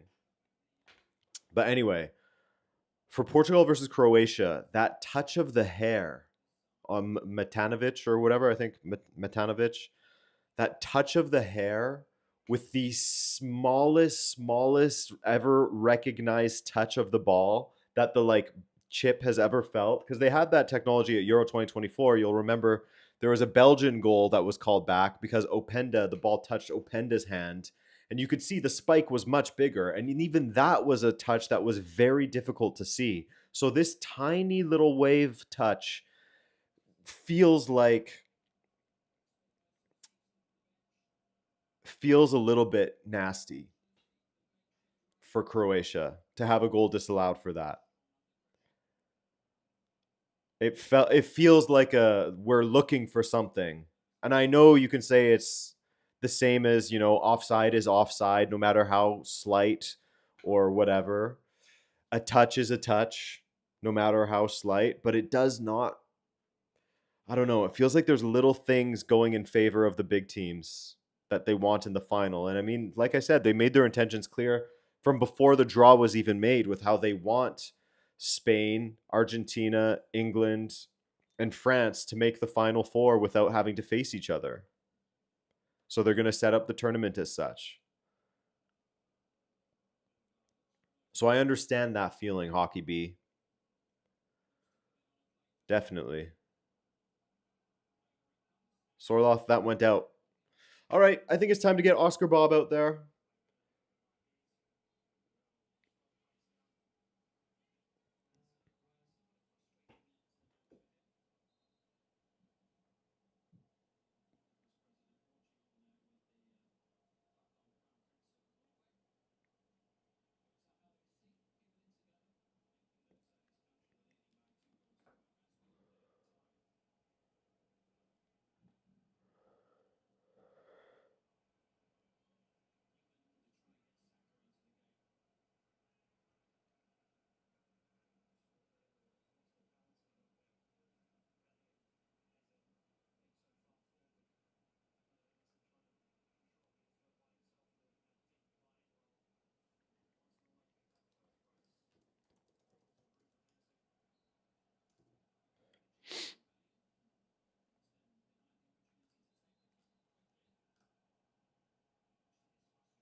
He just said Brazil's not a big team.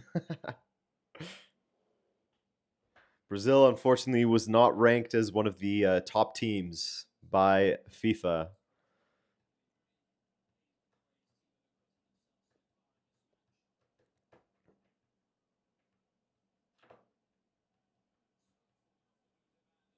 Anderson to Gordon. He can't keep it in.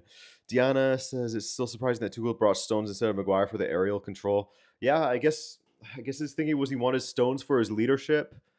Woo, those are some good players there. Kaká, Cafu, Fabregas, Alessandro Del Piero. Fabregas speaking with Arsene Wenger. Whew. Maybe Diana, he was thinking that Dan Burn sort of brings that aerial, I can clear everything kind of vibe and ability, not just vibe.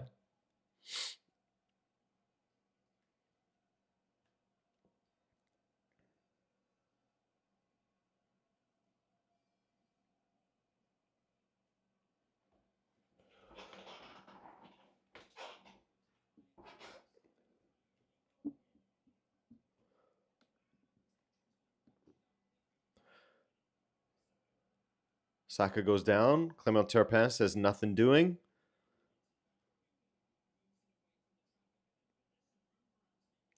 Gordon. Gordon beats his man. Beats Ursnes. Great ball to the back post. Kane cannot get it. Hockey says they're going to give Argentina the most disgusting bailout PK later. I think everyone knows it going in. I don't know if you were here earlier, Hockey, but we were actually talking about how Switzerland is the team that they're fixing it for. So Switzerland's going to get a disgusting bailout PK to beat Argentina. Those guys are the sweethearts of this tournament. You watch. You watch.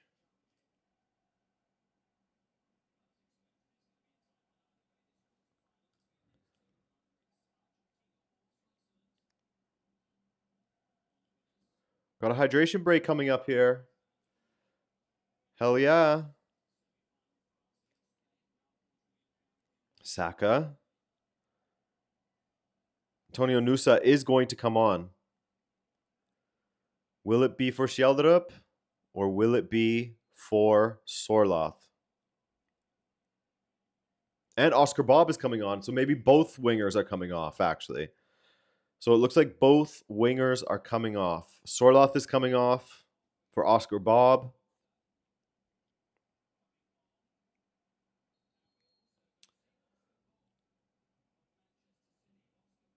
And is it Sjeldrup? Looks like it will be.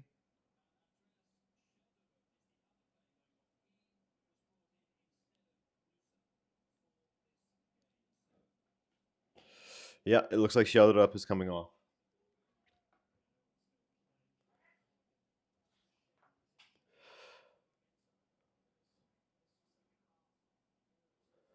All right, here we go. Hydration break.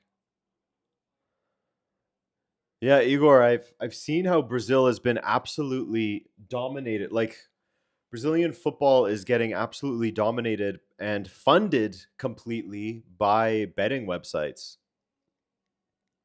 which is kind of a double-edged sword. Funding into teams good in some ways. Where it comes from, not good. Hey, Steve. So, at the hydration break, will this be advantage Norway after? Although it was a little bit even as far as the motivation has gone. Motivation. Momentum. Motivation as well. The momentum will be really interesting to see how it swings, but it was kind of even-ish going into this break. We'll see.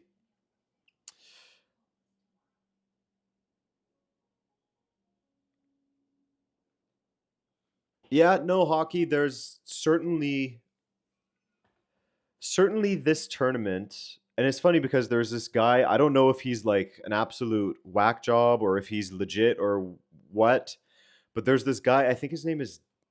I want to get this right. Declan Hill. Declan Hill, investigative journalist and academic.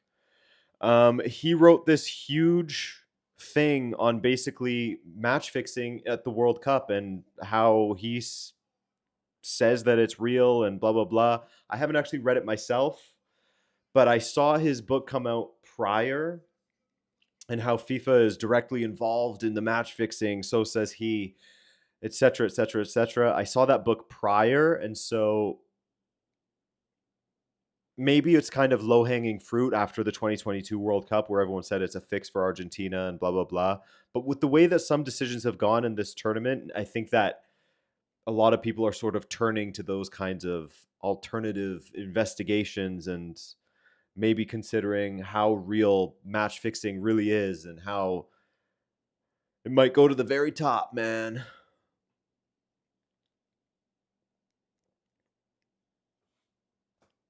Maybe I should read his book and get radicalized.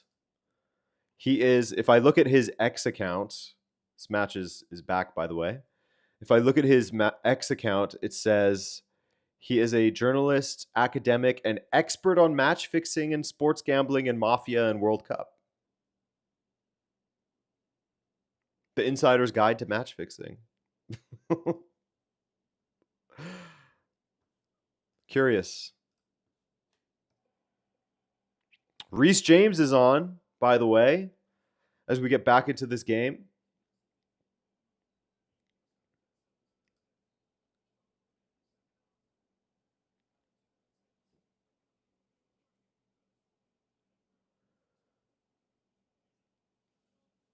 $20 left. Will this go to extra time?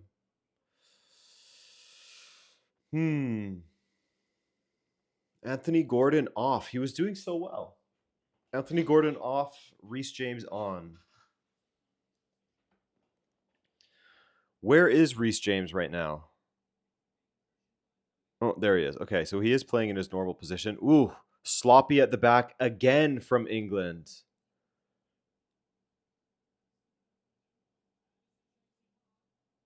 Anderson.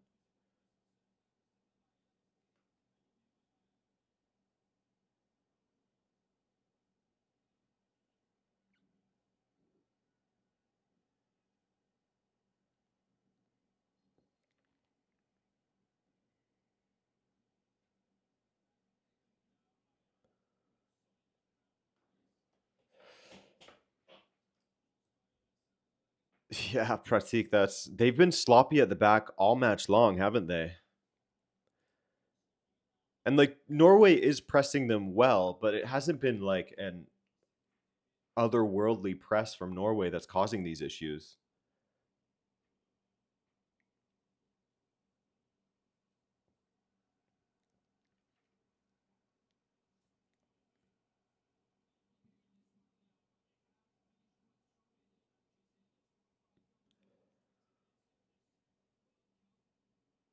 Ooh, that's poor from Norway at the back now. Nyland not able to find his man.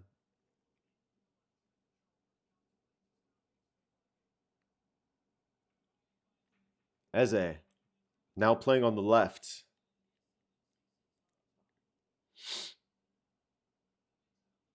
So after this hydration break, it's still England with momentum now. Bellingham, Reece James. Wait, is Reece James playing in the midfield? I believe he is. Mark Gahey down. Chance for Norway to counter. Ersnes. Bob, with pace, with space. Stopped by Nico O'Reilly.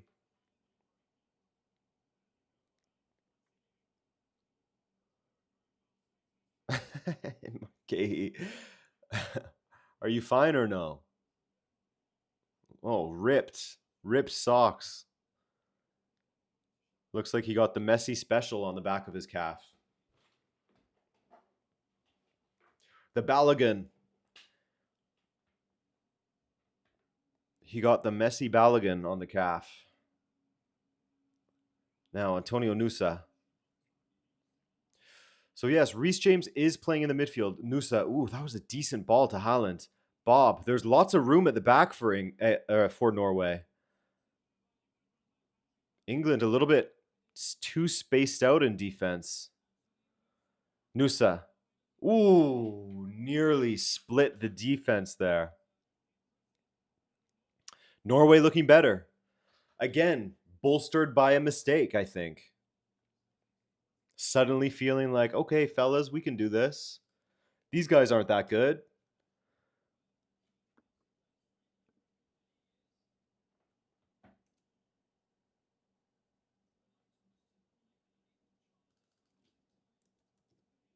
So, corner kick Norway.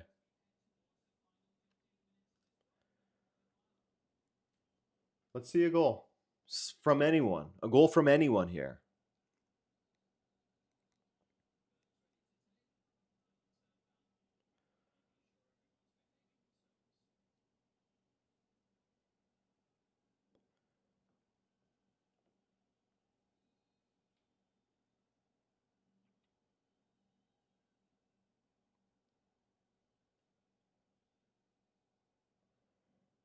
Corner kick. We got some grappling. Watch it, referee. Watch the grappling, referee. Ersnes. Oh, off the crossbar from Norway. Oh my goodness. Oh, and again. It goes wide. That's not. Oh, I thought that was deflected. I thought that should have been a corner kick. Off the crossbar. Konsa limping.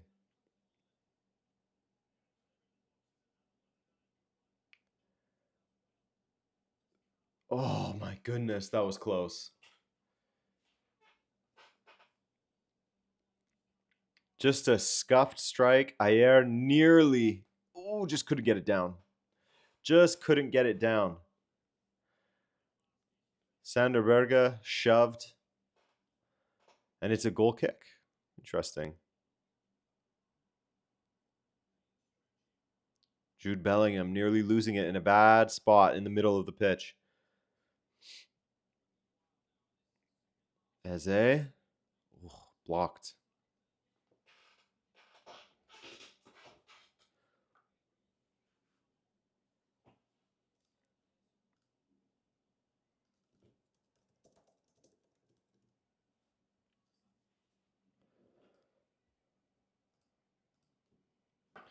Yeah, England's defending, as Pretzik says, they look terrible defending corners. They're defending in general.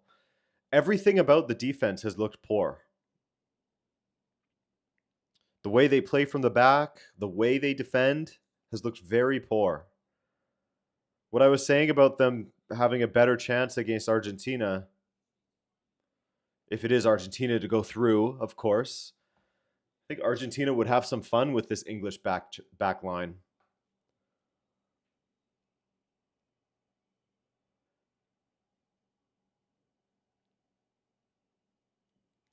Mind you, England could have some fun with Argentina's back line as well, especially in transition.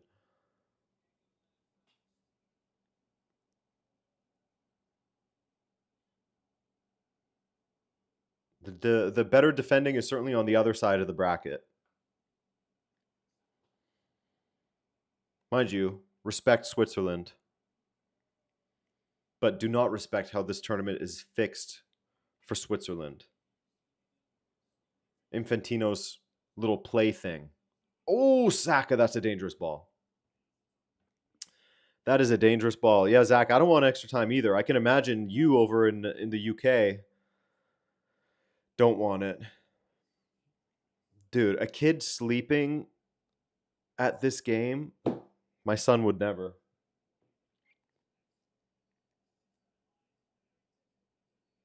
That guy cannot sleep on the go.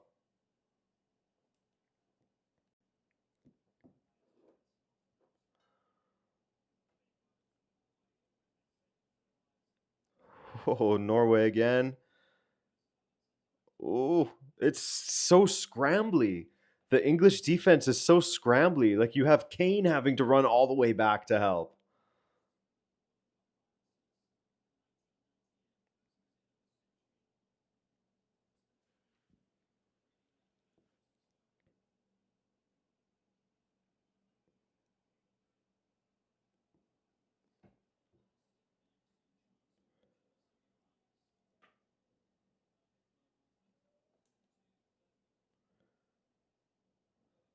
Odegaard. Bob in space. Oscar de Bob.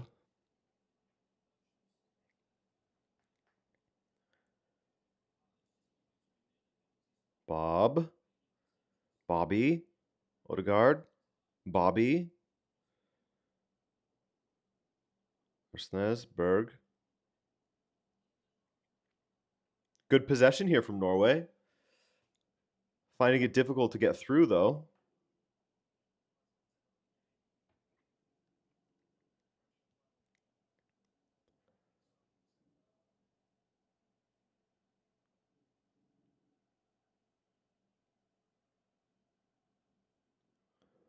Nusa. Nusa cutting inside. Good ball to the back post. Oh, headed away by O'Reilly. But there was two Norwegians back there. That was decent from Nusa.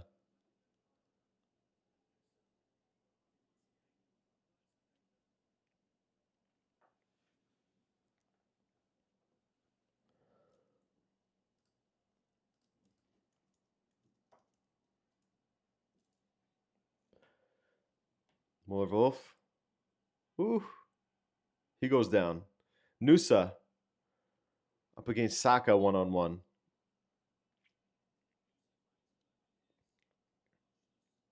Good possession from Norway. They've had the ball for quite a bit here. Bob. Bob. Well done, Bob. Well done to make space for that cross. Oh, touched. Berg, can he save it? He does. Gehi. Berg still. Well done. Odegaard.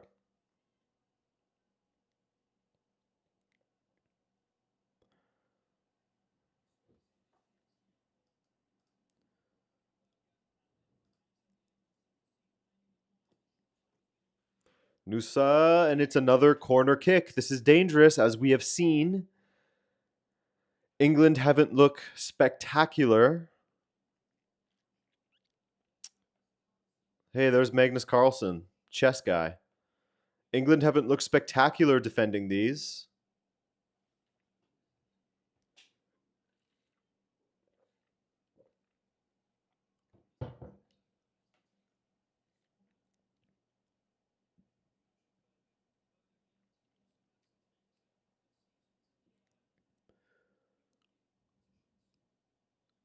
Here we go. Corner kick.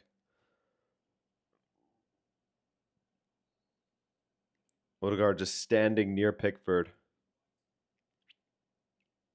Berg floats it in. Headed away by Kane. Back to Berg. Odegaard.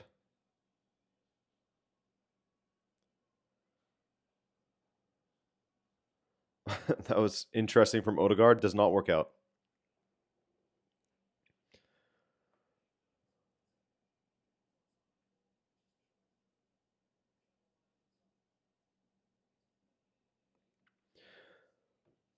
Eight of Norway's 9 attempts have been from inside the box.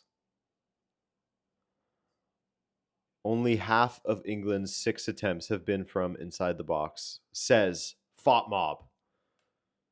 Just so you know, in case you were wondering about where shots are coming from.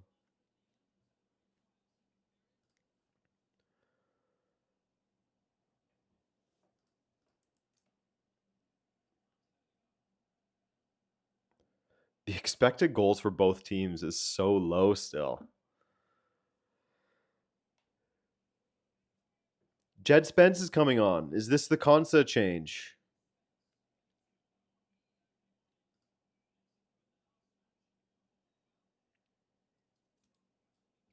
Is this the Konsa change finally? For Jedward. Jedward Spence. Antonio Nusa played through. That's a great ball to Nusa.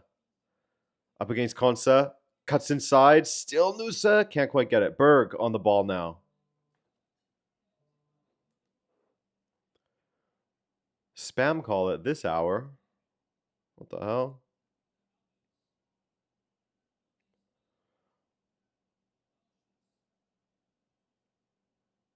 Oscar Bob. Oscar Bob.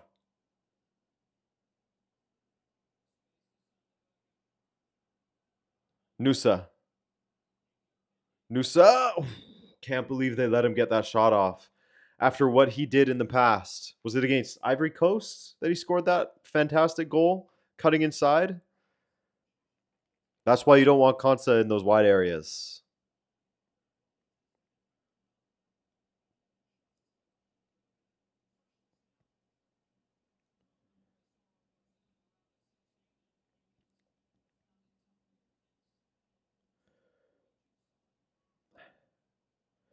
Yeah, Pratik, we haven't seen much of England since the hydration break. They've been real quiet since that Infantino interruption, as someone called it. I like that. Someone in the chat said that. I think it was Knights Hospitalier. I think.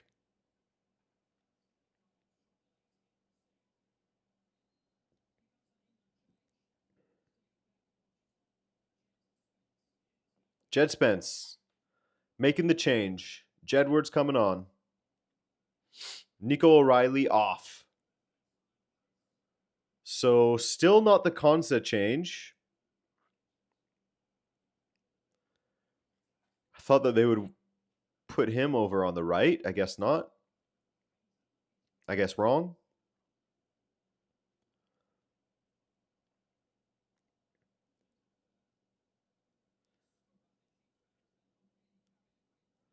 Yeah, I didn't expect O'Reilly off either.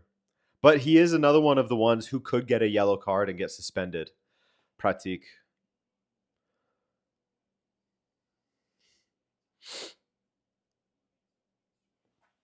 But certainly right now it's advantage Norway.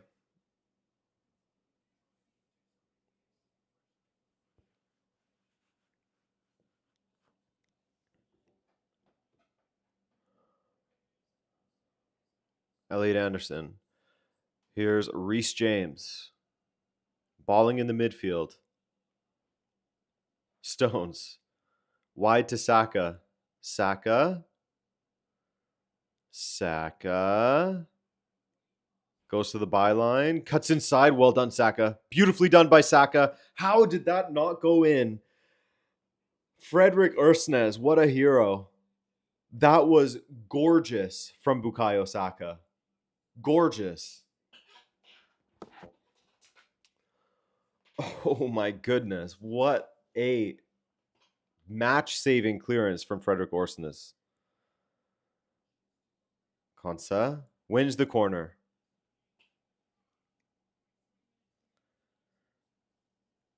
Three minutes remaining, and then added time. What a run by Saka. Oh, Eze and Kane just could not get on the end of it.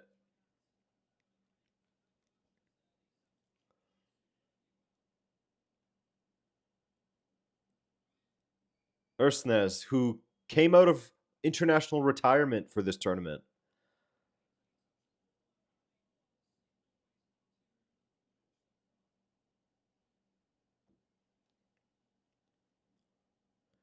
Eze to take the corner. Trust in Arsenal, man.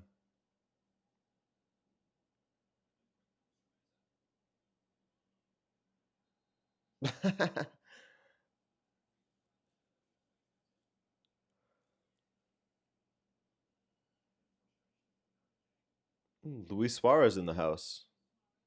It is in Miami after all. Why not?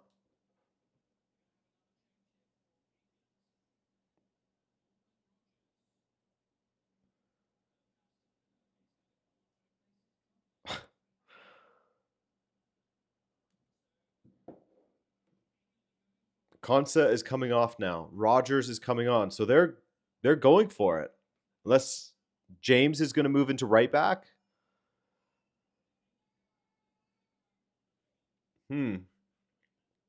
Let's see how they organize this. I would assume that Reece James is going to go to right back with Rogers coming on. Muller-Wolf is off for Norway for Holmgren.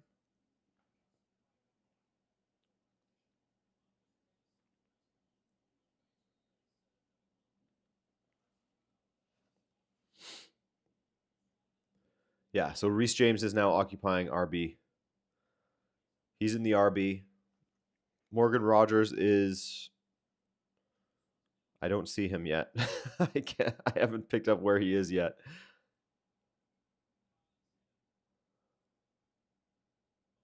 On the left, I think. Through the middle? Yeah, kind of playing through the middle.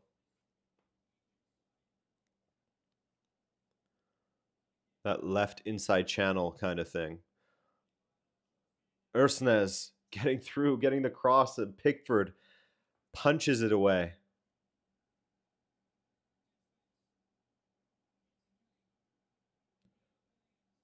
Ooh. Ayer does well. Looks like we're going to extra time, fellas. Oh my god. Jed Spence kneeling nearly. Dawdling on the ball. Jed Spence getting there and blocking it.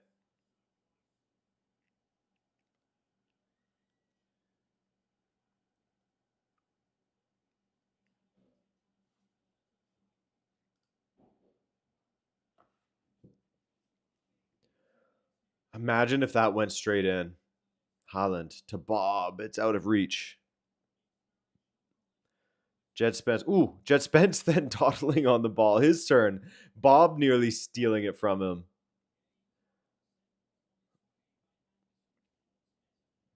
Eze wins the free kick. 7 minutes of added time. We've played a minute of it. It's getting scary time. We're in scary minutes now. You know what else is scary? 160 people, 44 likes, 25% of you. Let's put that up to at least 50%, eh? Just tap a little like for me. Let's get a little like on the stream. It helps. It helps. Ooh, Kane.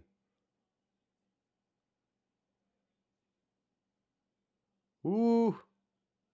Where are you going, Odegaard? Well done in the end. Yeah, German manager yelling is very scary, Samurai.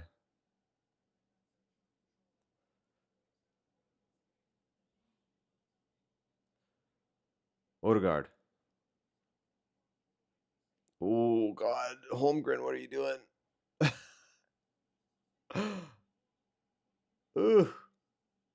Rogers causing issues out there. Pressing. Winning a throw in. Or Hegem, sorry. Hegem, not Holmgren.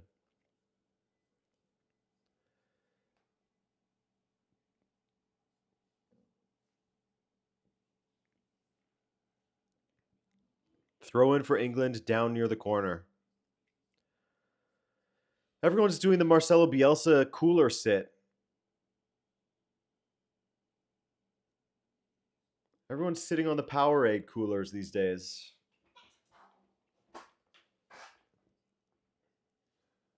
That was Bielsa's thing for so long.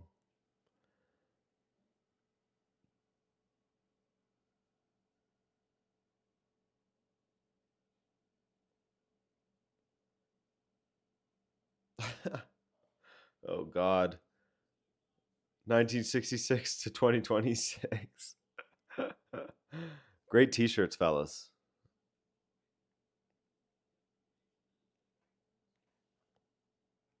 Hegem might be done here.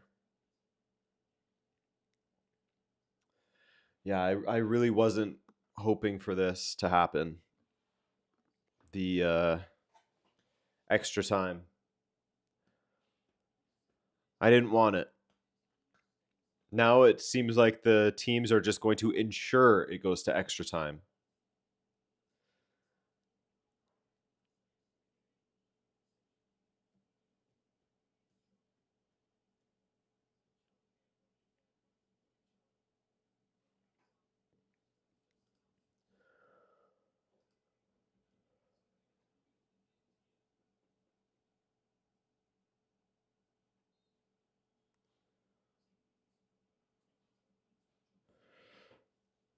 I think they do have a sub left, don't they, Samurai? They've changed Muller Wolf,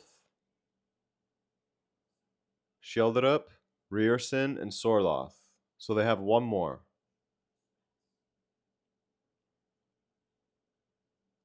Although they... How does it work if you have a player injured? Can you then make the sub in a fourth different time slot? I don't know.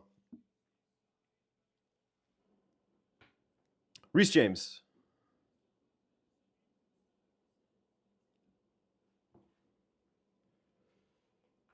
Ball wide.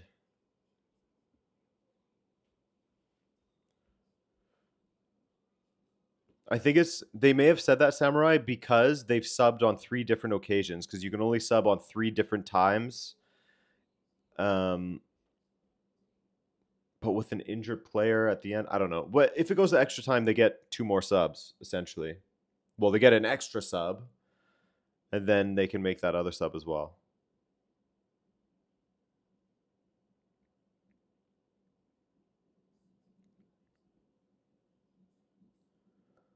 Orsnes. Ooh. Foul, says the referee.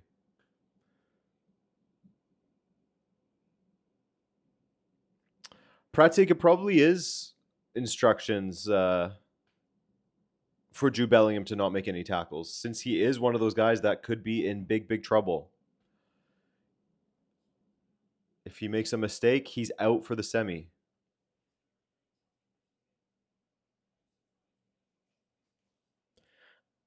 And I believe they wipe the cards in the semis, don't they?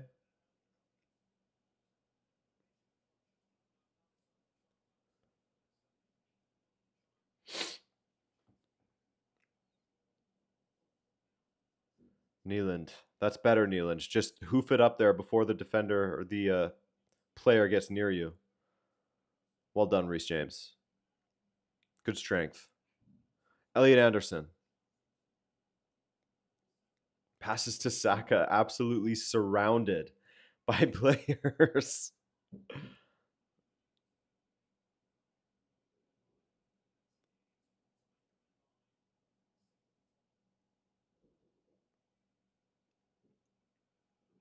Ooh.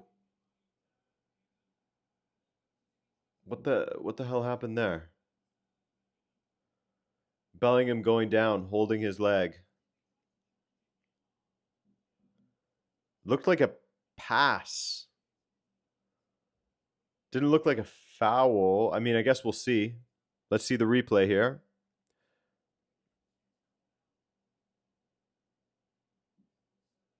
Huh? Oh, he caught the Achilles of Bellingham.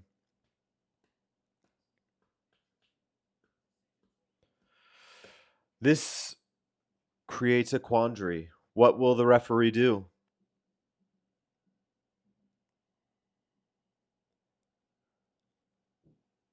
Probably nothing. Mike! Mike! Thank you, man. How are the worms doing on a Saturday night? Thank you for that donation, by the way.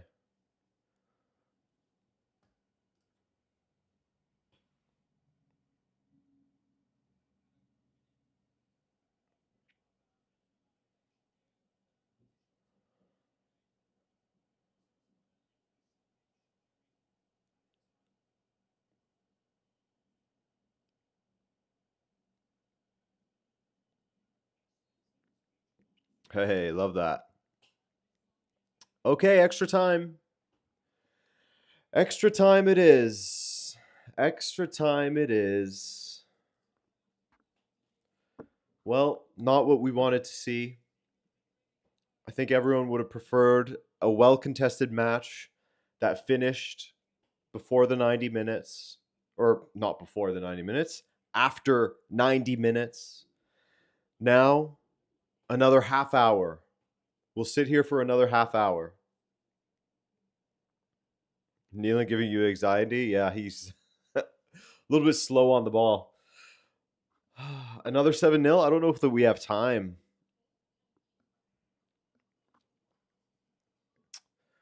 As fun as that would be.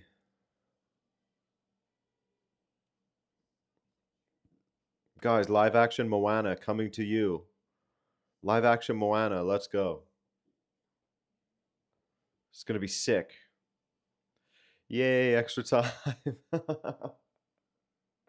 See ya, Deanna. Thanks for coming out. I don't know. Maybe 7-0 is more fun than watching extra time. You know? It's funny. I remember when I was younger, I was always like, oh, hell yeah, extra time. Let's go. I can't wait for extra time. It's going to be high intensity, but I guess it just depends upon the match. If we had a match that was like 2-2 and it was a back and forth basketball game type of match and it was super, super exciting, not that this one has been overly boring or anything like that. If it was that kind of situation and you're like, hell yeah, I could do 30 more minutes of this, sure. But a match like this, do I want 30 more? Am I dying for 30 more minutes of this match? Not really. Let's put it to a vote. Let's go straight to penalties. Yeah, like the World Cup final, exactly. Exactly, of 2022. That was a good one. That was a good one.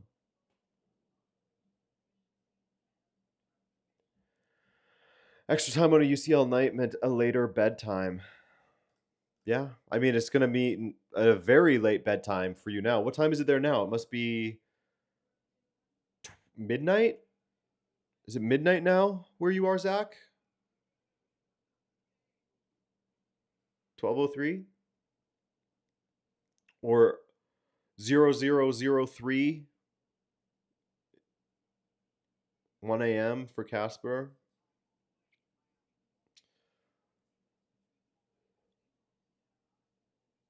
Yeah, 1 a.m. That's not great. I guess you guys aren't staying up for Argentina, Switzerland. I sure will be. Mind you, it only starts at 9 p.m. for me, so not horrible. Not horrible. 4:34 a.m. Woo! Now that's a good one.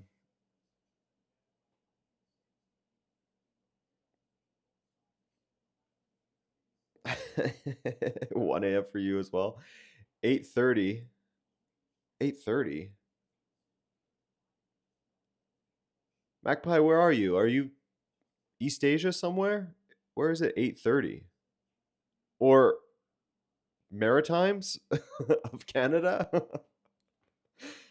Where is it 8:30?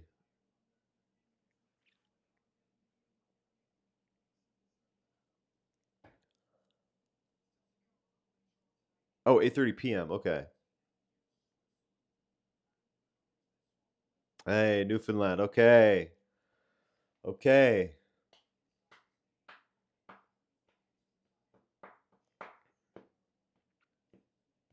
It's always so like time is so strange to me. The changing of a half hour.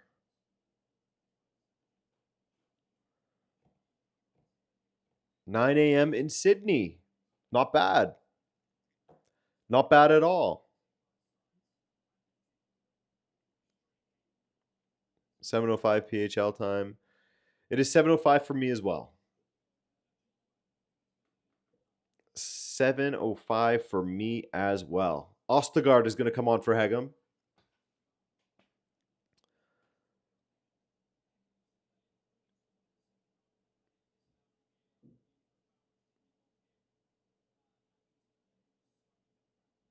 Man, you guys are all over the world. That's pretty cool.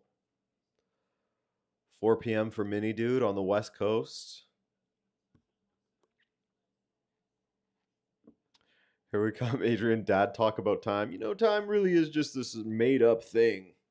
There's some places that are deciding to not do daylight savings time now. So what is time really? You add half an hour to some time zones or just a normal hour. What's the difference?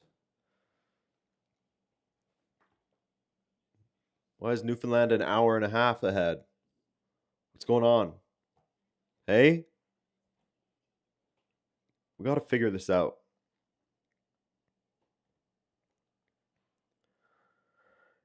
Here we go.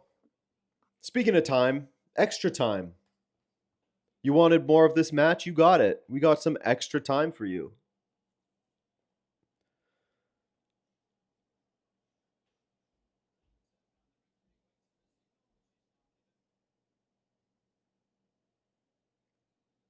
All time is extra time. Wow, now that is deep, eternally amazed. Now that is deep. Here we go. Extra time has begun. Every second that passes is extra time in your life. That's beautiful.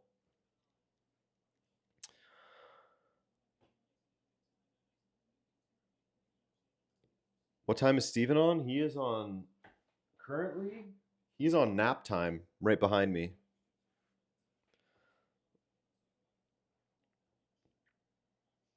Jed Spence. Eze.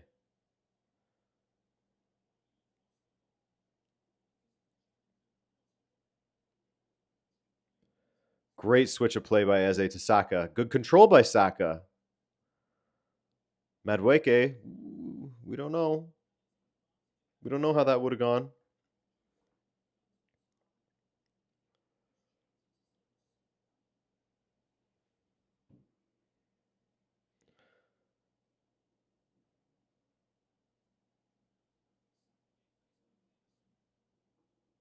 Saka tries to take on his man and wins a corner. Holmgren making a little bit of a mess out of that. Not a huge mess, just a little bit of a mess.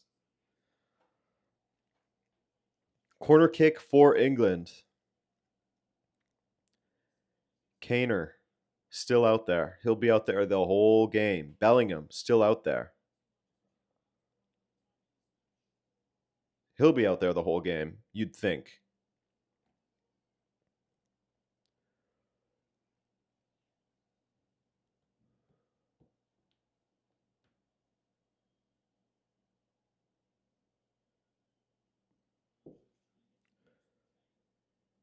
Ball in from Saka. Headed away. Bellingham has to avoid that card still, though. Saka cutting in on Bob. Gets it to the back post. Kane is there. Heads it across goal. What a save by Nyland. That was a great header by Kane. Odd angle.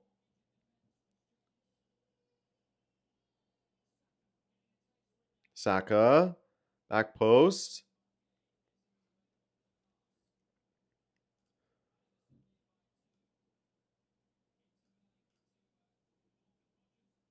Rogers forces a save. Bellingham is there. It's a goal. Jude Bellingham. Maybe it won't be a shootout. Oh, it is 2-1 England. We got these big rebounds happening in this World Cup. Big rebounds. Strike from distance. That should be the new meta. Just strike from distance. We saw it in Belgium, Spain.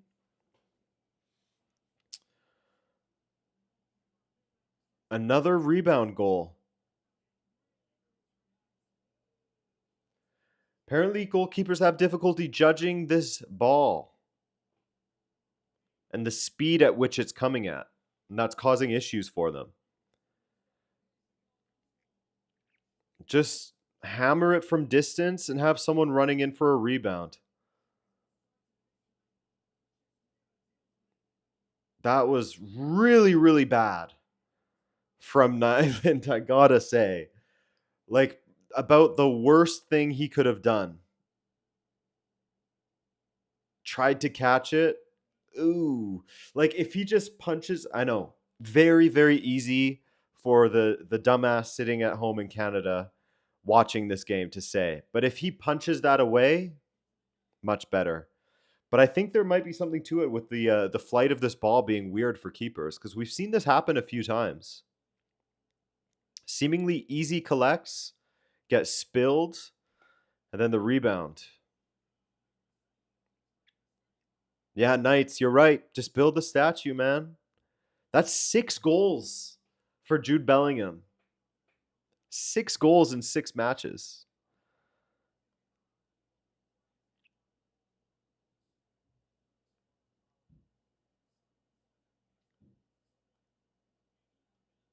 That is incredibly impressive for a midfielder. That is 6, correct? Pretty sure he was at 5 in 6 matches before. Bring back golden goal. Yeah, we'd be done here if that was the case. Nusa, does Norway have an answer to this?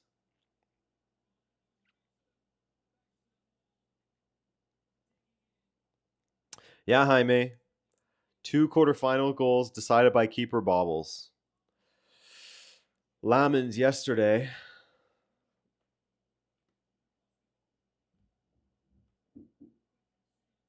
Ooh.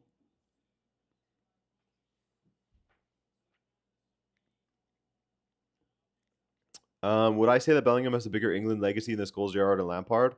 I may have recency bias and be guilty of not watching those guys as often for England.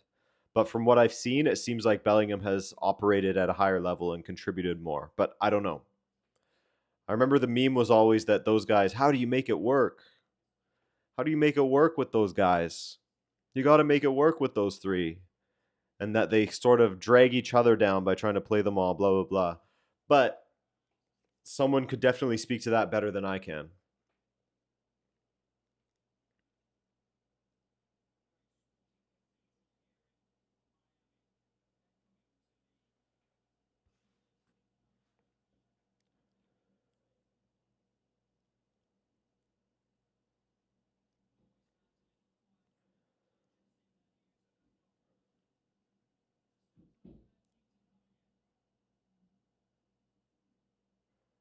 Odegaard.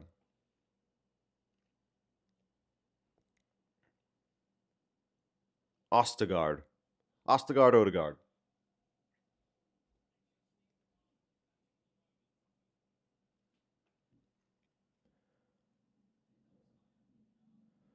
Orsnes. Imagine Norway. Imagine the scenes.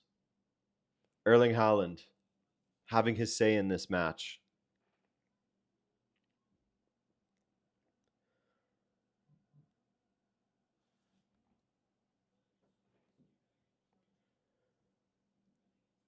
Nyland.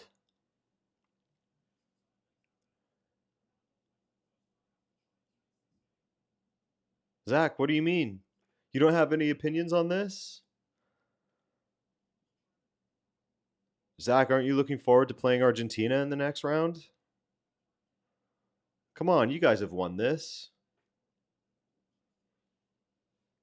You've got it in the bag, man. Thoughts, Zach?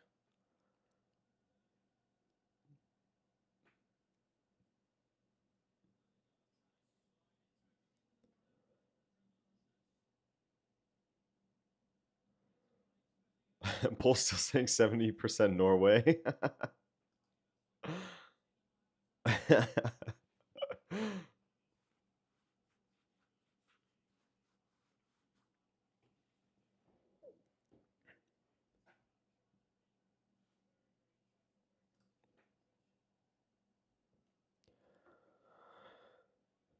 Come on, Zach, give the people something. Give the people some of your thoughts, man. The people are waiting to hear what you have to say about this and your thoughts for the next match.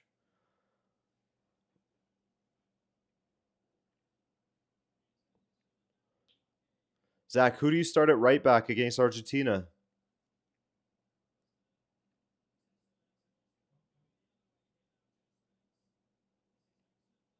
Jet Spence. Look at this run. Is that a penalty? It sure looks like it. Sure looks like it's a penalty, and the referee points for one. That looked like a very obvious penalty. Hey, Mike. The Wiener Sport Club and Sturm Graz logos are identical. Is that true? The Norwegians are saying that it is a bona fide dive from Jed Spence. They are adamant. Oh yeah, they are identical. Now let me see Sturm Graz. From memory, it looks identical.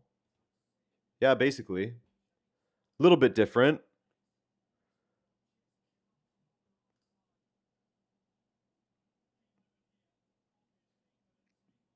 Here we go. VAR check on this penalty.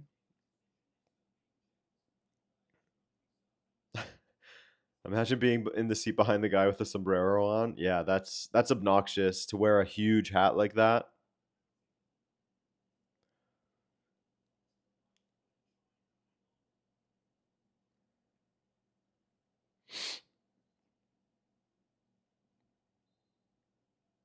VAR check is going down. It looks like this could be brought back from a Jed Spence fishing for it. Absolutely fishing and flopping. Is it a classic fish and flop? Is that what we're saying?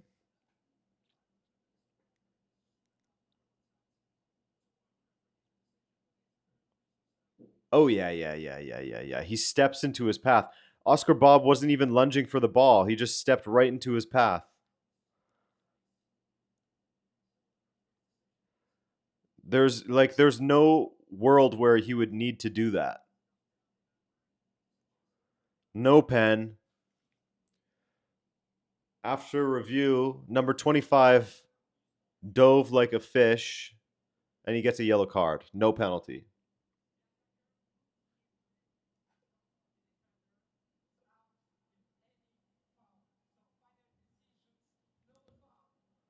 Final decision is no foul. Clément Terpin. What a referee. We love Clément Terpin, man. We love him. I do, at least. Big fan. Big fan.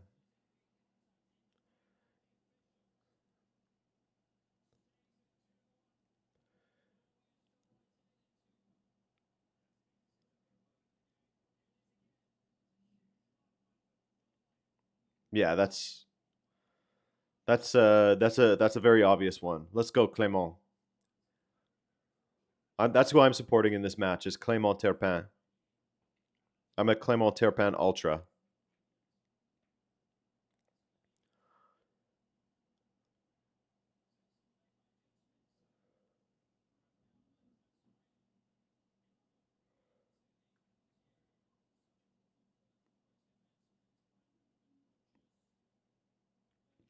Like you said, I agree with you, Talia. Figo one was not a penalty. Yeah, dude, that one was not a penalty for sure. In my opinion. So glad that Messi doesn't know how to score a penalty in this World Cup.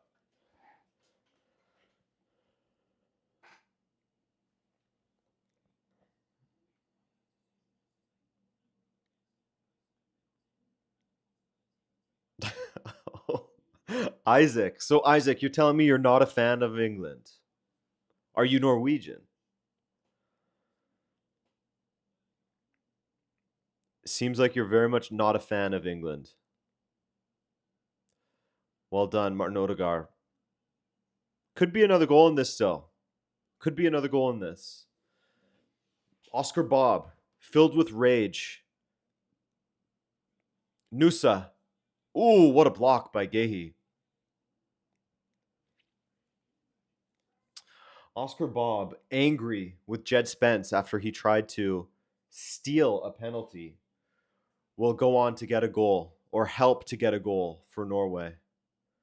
Ooh, right in the kidney.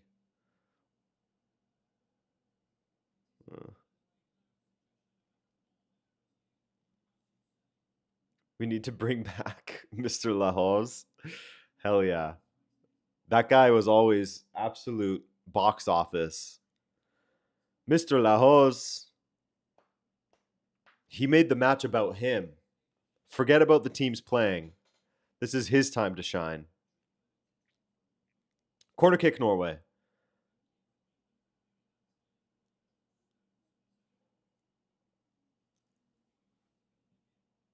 Time to bring on Dan Burn. Get him in there for the siege. You need him for the siege.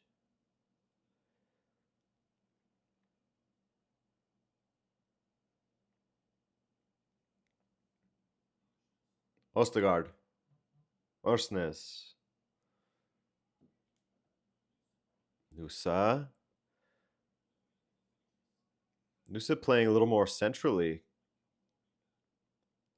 Orsnes. Not a good cross.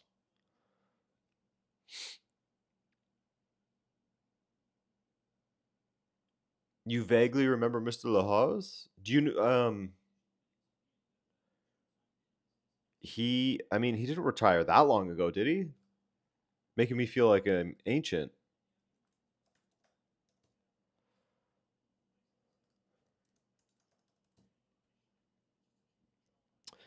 Antonio Lahoz. He retired in 2023. 2023. Oh, wait. What? Yeah, 2023, I believe. Mr. Lahoz, he's a legend.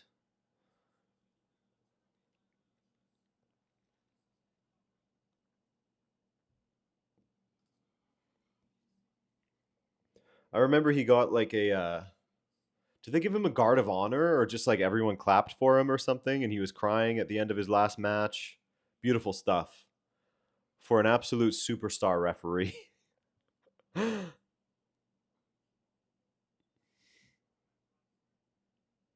Oh, great turn by Rogers. Jude. Over to Jed. From Jude to Jed. To Ebb. Ooh. Norway.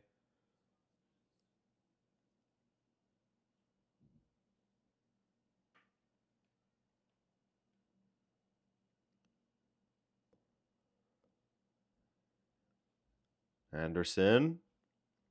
Great switch of play by Anderson to Saka.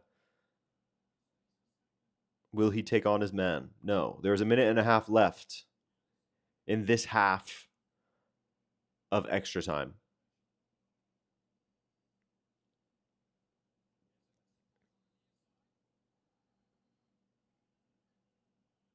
What? Oh, offside. Hey, Bubba.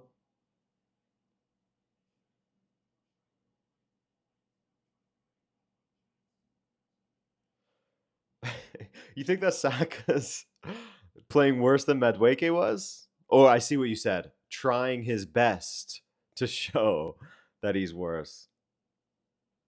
It's not fully working. Ooh, passed it through the legs of Clément Turpin. That's why we love him. Turpin, that is. Anyone seen Haaland today? Ask free. Yeah, it's been tough out there for him. He had that good shove on his future teammate,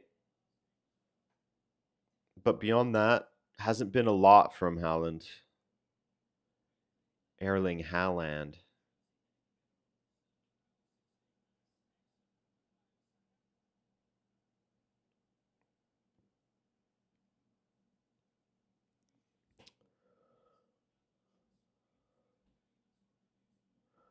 Kane. He will not be in a hurry to try and get another goal. And there we go. First half of extra time is over. I need to let Steven out because, in, out, as cats do. Steve, anything to say? No, he has nothing to say. Get out of here. All right. We're back.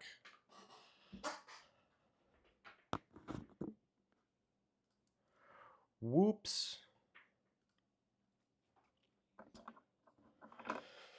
Oh, should have gone out instead of Sorloth?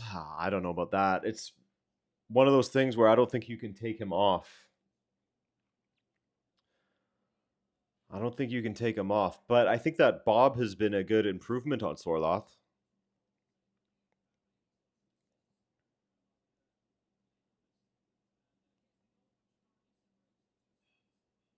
Oh, God. I feel so bad for Nealand. But that looks like if I was in goal and I got a save on that shot. But it would look something like that. Trying to grab it, just hits off my chest, bounces right into the path of one of the other attacking players. So frustrating.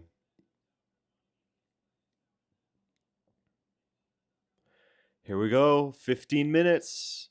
Is this the final 15 minutes of this World Cup for Erling Haaland and the boys, otherwise known as Norway?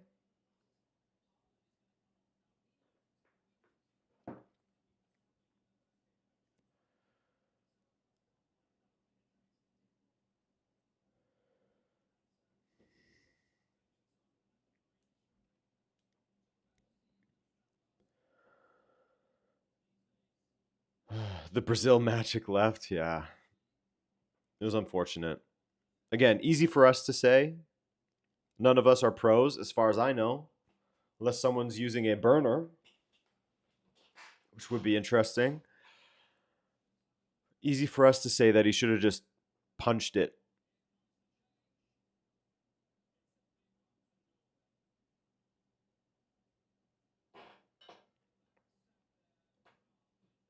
Erling Haaland is off, just when I said you can't take him off. That is surprising to me, because he's a pretty good penalty taker as well. So Strand Larson is on. This is usually a time when I would start to speak poorly of Strand Larson, and then he would go on to score. He's had a rough go. It doesn't feel nice to speak poorly of Strand Larson, you know?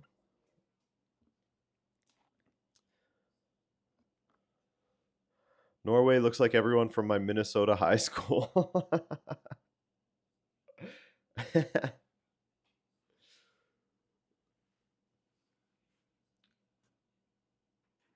What's the predominant thank you for that donation, by the way, Mike.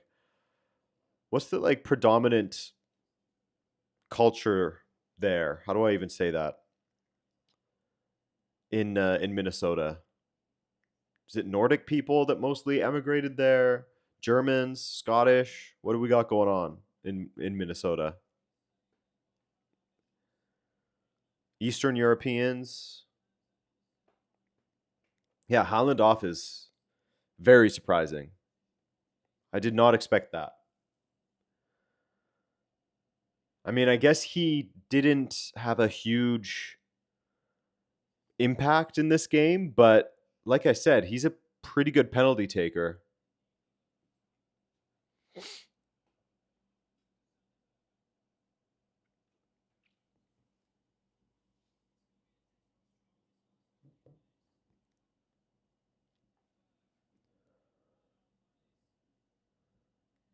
Oscar Bob.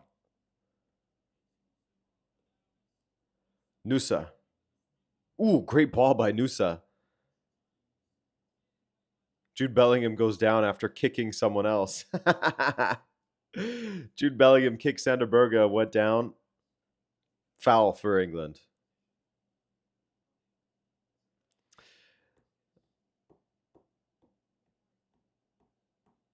Americanized Scandinavia with German second. Ah, I see. I see.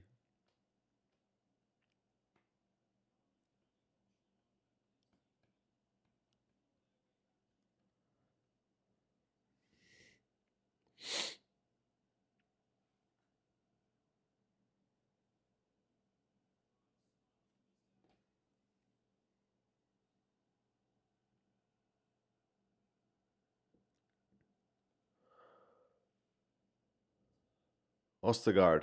Ooh.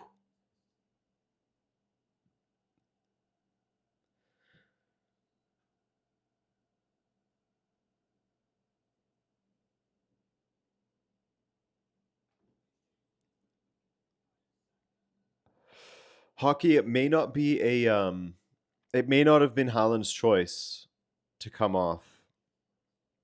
Or maybe he's saying, yeah, I don't know. I would be surprised if it was his choice to come off at this time. It could be the coach saying, we need to change things. We need to try to win this before or get a goal before the well, I mean, they're down one actually, so I mean, it's it's not winning it. It's getting a goal to even get to the shootout. So it could be Solbaken's call here, because most I think most people in the chat would agree it would be surprising if Haaland asked to go off.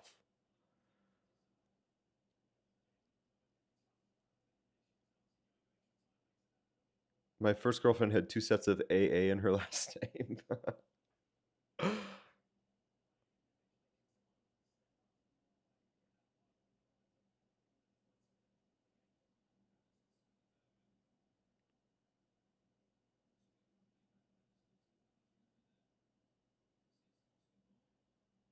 Berg. Ooh. Decent from Berg.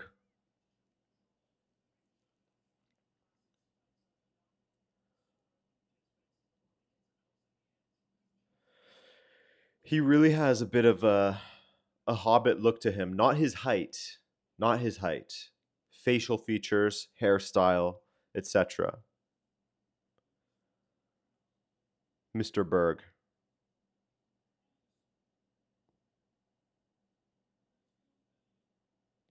Nusa.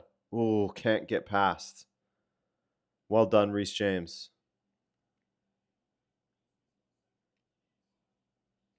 Saka. Saka goes byline. Saka cuts back inside. Beautifully done, Saka. A terribly taken strike from Saka. Oh, Jed Spence stealing in. Jed Spence, he wants a goal. Jed Spence saved by Nyland. Saka saved by Nyland again. Well done, Nyland. Norway looking a little bit fraught at the back.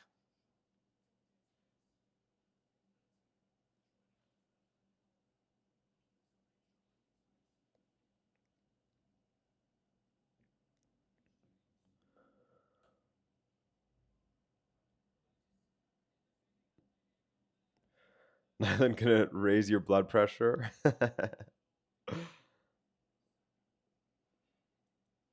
I'm chilling at 50 BPM right now. When my team's not in it, all good.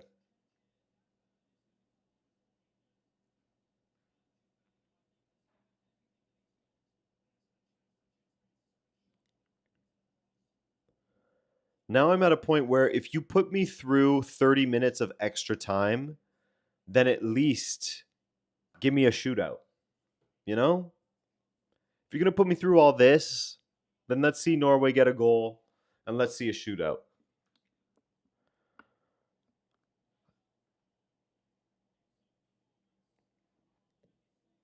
Yeah, Samurai, that's elevated.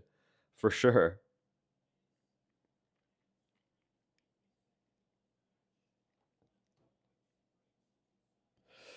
Yeah, Pratik, I'd say that Spence has looked good since he came on, has come on.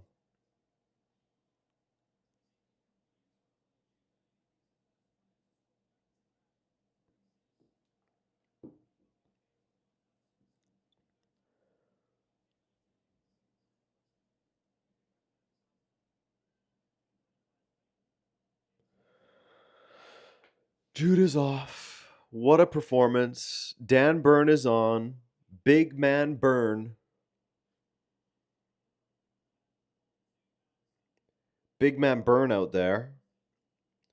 England with the 5 at the back. Ball over the top to Strand Larson. He won't do nothing.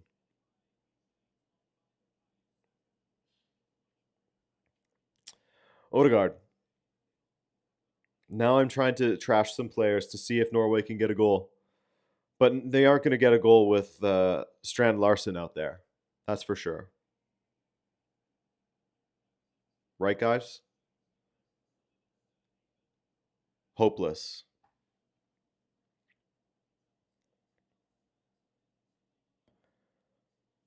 Sanderberga. Ostegard.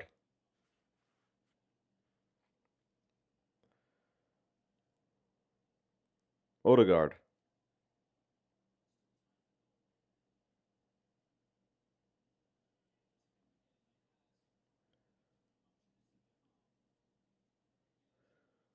Can Norway make something happen here?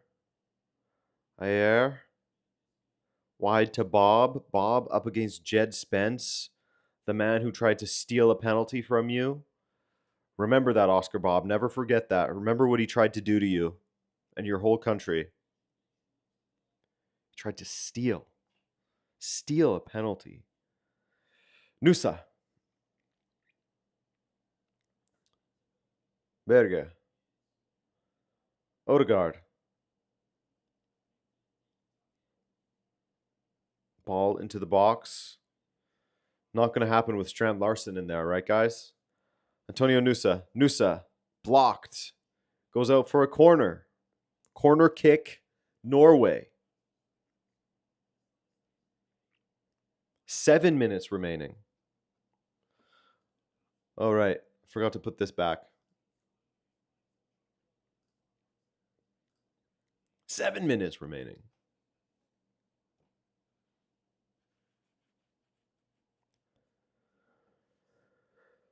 Yeah, why is Haaland out? That's a really good question, Igor. We were wondering the same.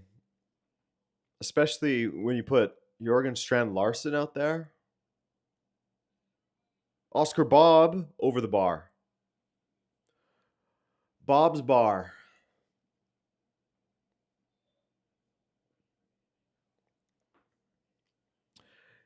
Well, guys, looks like it's coming home. That should be a corner kick. It did hit Eze's ass on the way out. Get the snickometer going. You will see contact with ass.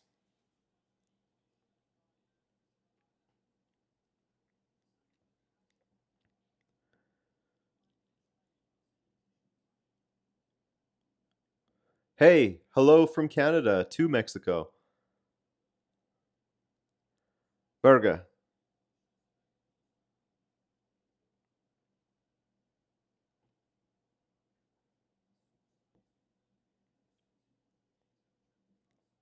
Ball into the box. Strand Larson heads it nowhere, really. Ball up. Strand Larson, nice control, but the ball went out, buddy.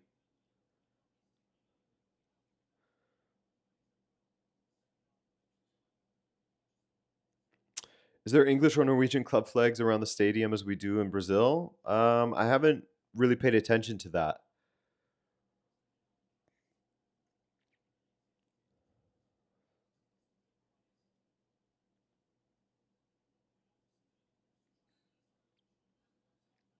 Berg.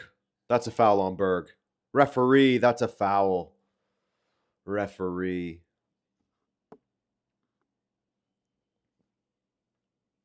It's a foul on Bergie.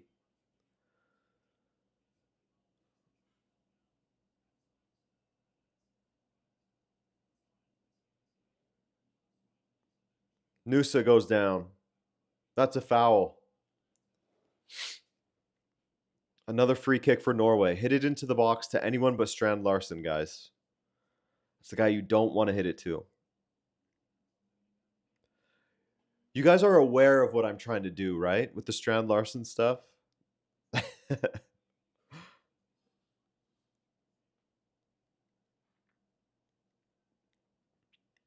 Here we go. Martin Odegaard, free kick. Has to get this right.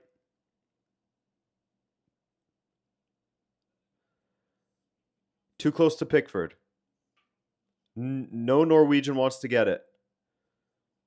Pickford is allegedly injured. Ayer's going to get a yellow card. Pickford's allegedly hurt himself. He's a good faker too. I mean, goalies in general are good fakers. Collided with his own player. Okay, yeah, that looks like it hurt.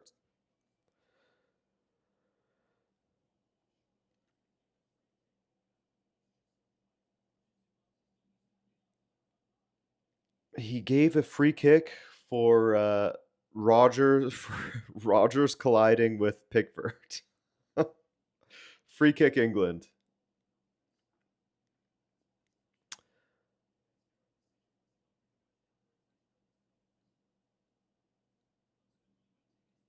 It was England on England violence, and they get a free kick out of it. Something a little weird about that. There's something a little weird about that.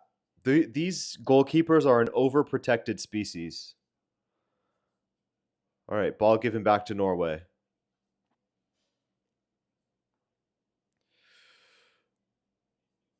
Nusa. I mean, I think they blew it because there was a goalkeeper down in the box. They have to do that. They have to do that. And then England gave the ball back to Norway. So no corruption. No corruption here. It just looks funny. The optics of it are funny. 2 minutes left.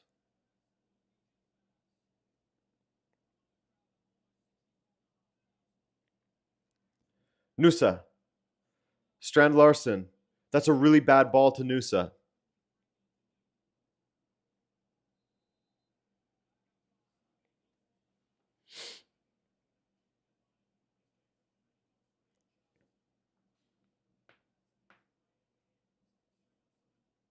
And he was offside anyway. Okay.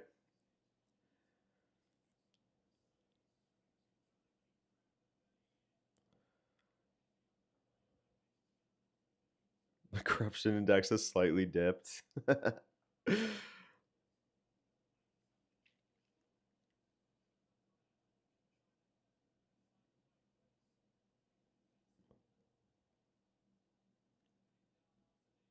Kane down now.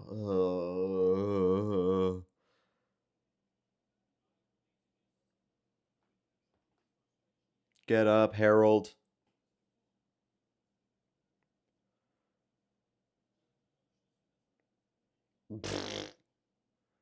I don't even know if the stickometer would have picked that one up, Harold. You barely got touched. Eze. He'll go backwards.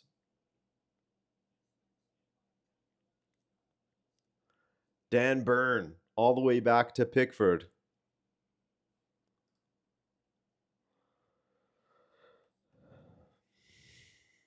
Ostergaard. Here's a chance for Norway. Can they make something of this? It's a poor ball from Ostergaard. Can Bob get there? No, Jed Spence outpaces him.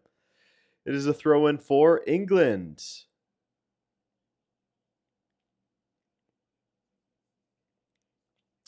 Yeah, you're right, Free. Tuchel is good at grinding results. Very good.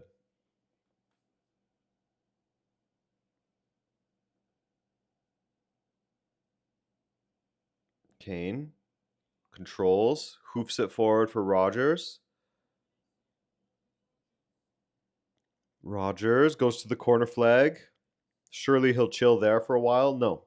Goes out for a throw-in for Norway. A minute and a half remaining. in added time.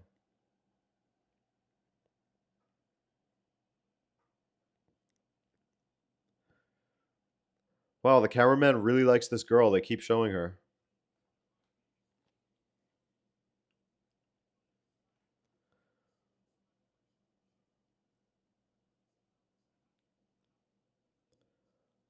Woo! Looping attempt at a clearance. Not great. England win the ball back.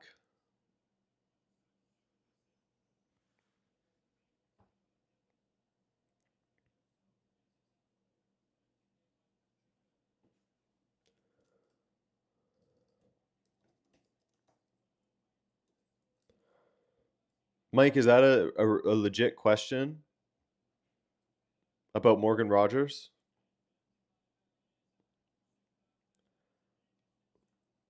Ooh, Eze. That's poor from Eze. Now, one last chance for Norway. Nusa cutting inside. Nusa to Bob. Bob. Oh, and it's cleared by Jet Spence. That might be it. Let's see. Does the referee allow one more attack? He should, because there's 10 seconds left. Oh, and it's headed away by Dan Byrne.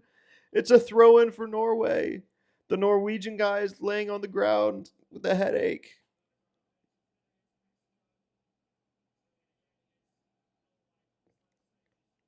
And there it is. There it is. England are through. They have done it. 2-1 England. What an absolute grind against Norway. They got pushed all the way. That was a great battle. Great battle. I would have liked to have seen Hegham's goal stand during the 90 minutes, I gotta say. Yes, it was a bit of a... Haaland did do this, but it wasn't a hard shove. And now we are just waiting for Argentina to join England in the Final Four, as FIFA wanted at the beginning of this tournament. As they said they wanted, they made it absolutely clear. They even announced how they would do this sort of seeding. But yeah, these big teams have delivered, man. I feel bad for Nyland. I feel bad for the guy. He is really distraught after fumbling that one. Zach, thank you for that donation. He says, F it, it's coming home, boys. Football's coming home. It's coming home. I feel bad for Nyland. And Jorgen Strand Larson, I know you're going to come back and watch this completely obscure, random watch-along video. Everything I was saying was not serious, Strand Larson. I was trying to use some black magic to get you to score a goal, and it didn't work. Even I couldn't help you. Have that, Larson. Anyway, guys, thank you once again for sticking it through with me. That was a long one, man. We've been sitting here since 5, almost 3 hours sitting here. I don't even know if I'm going to know how to walk anymore after this.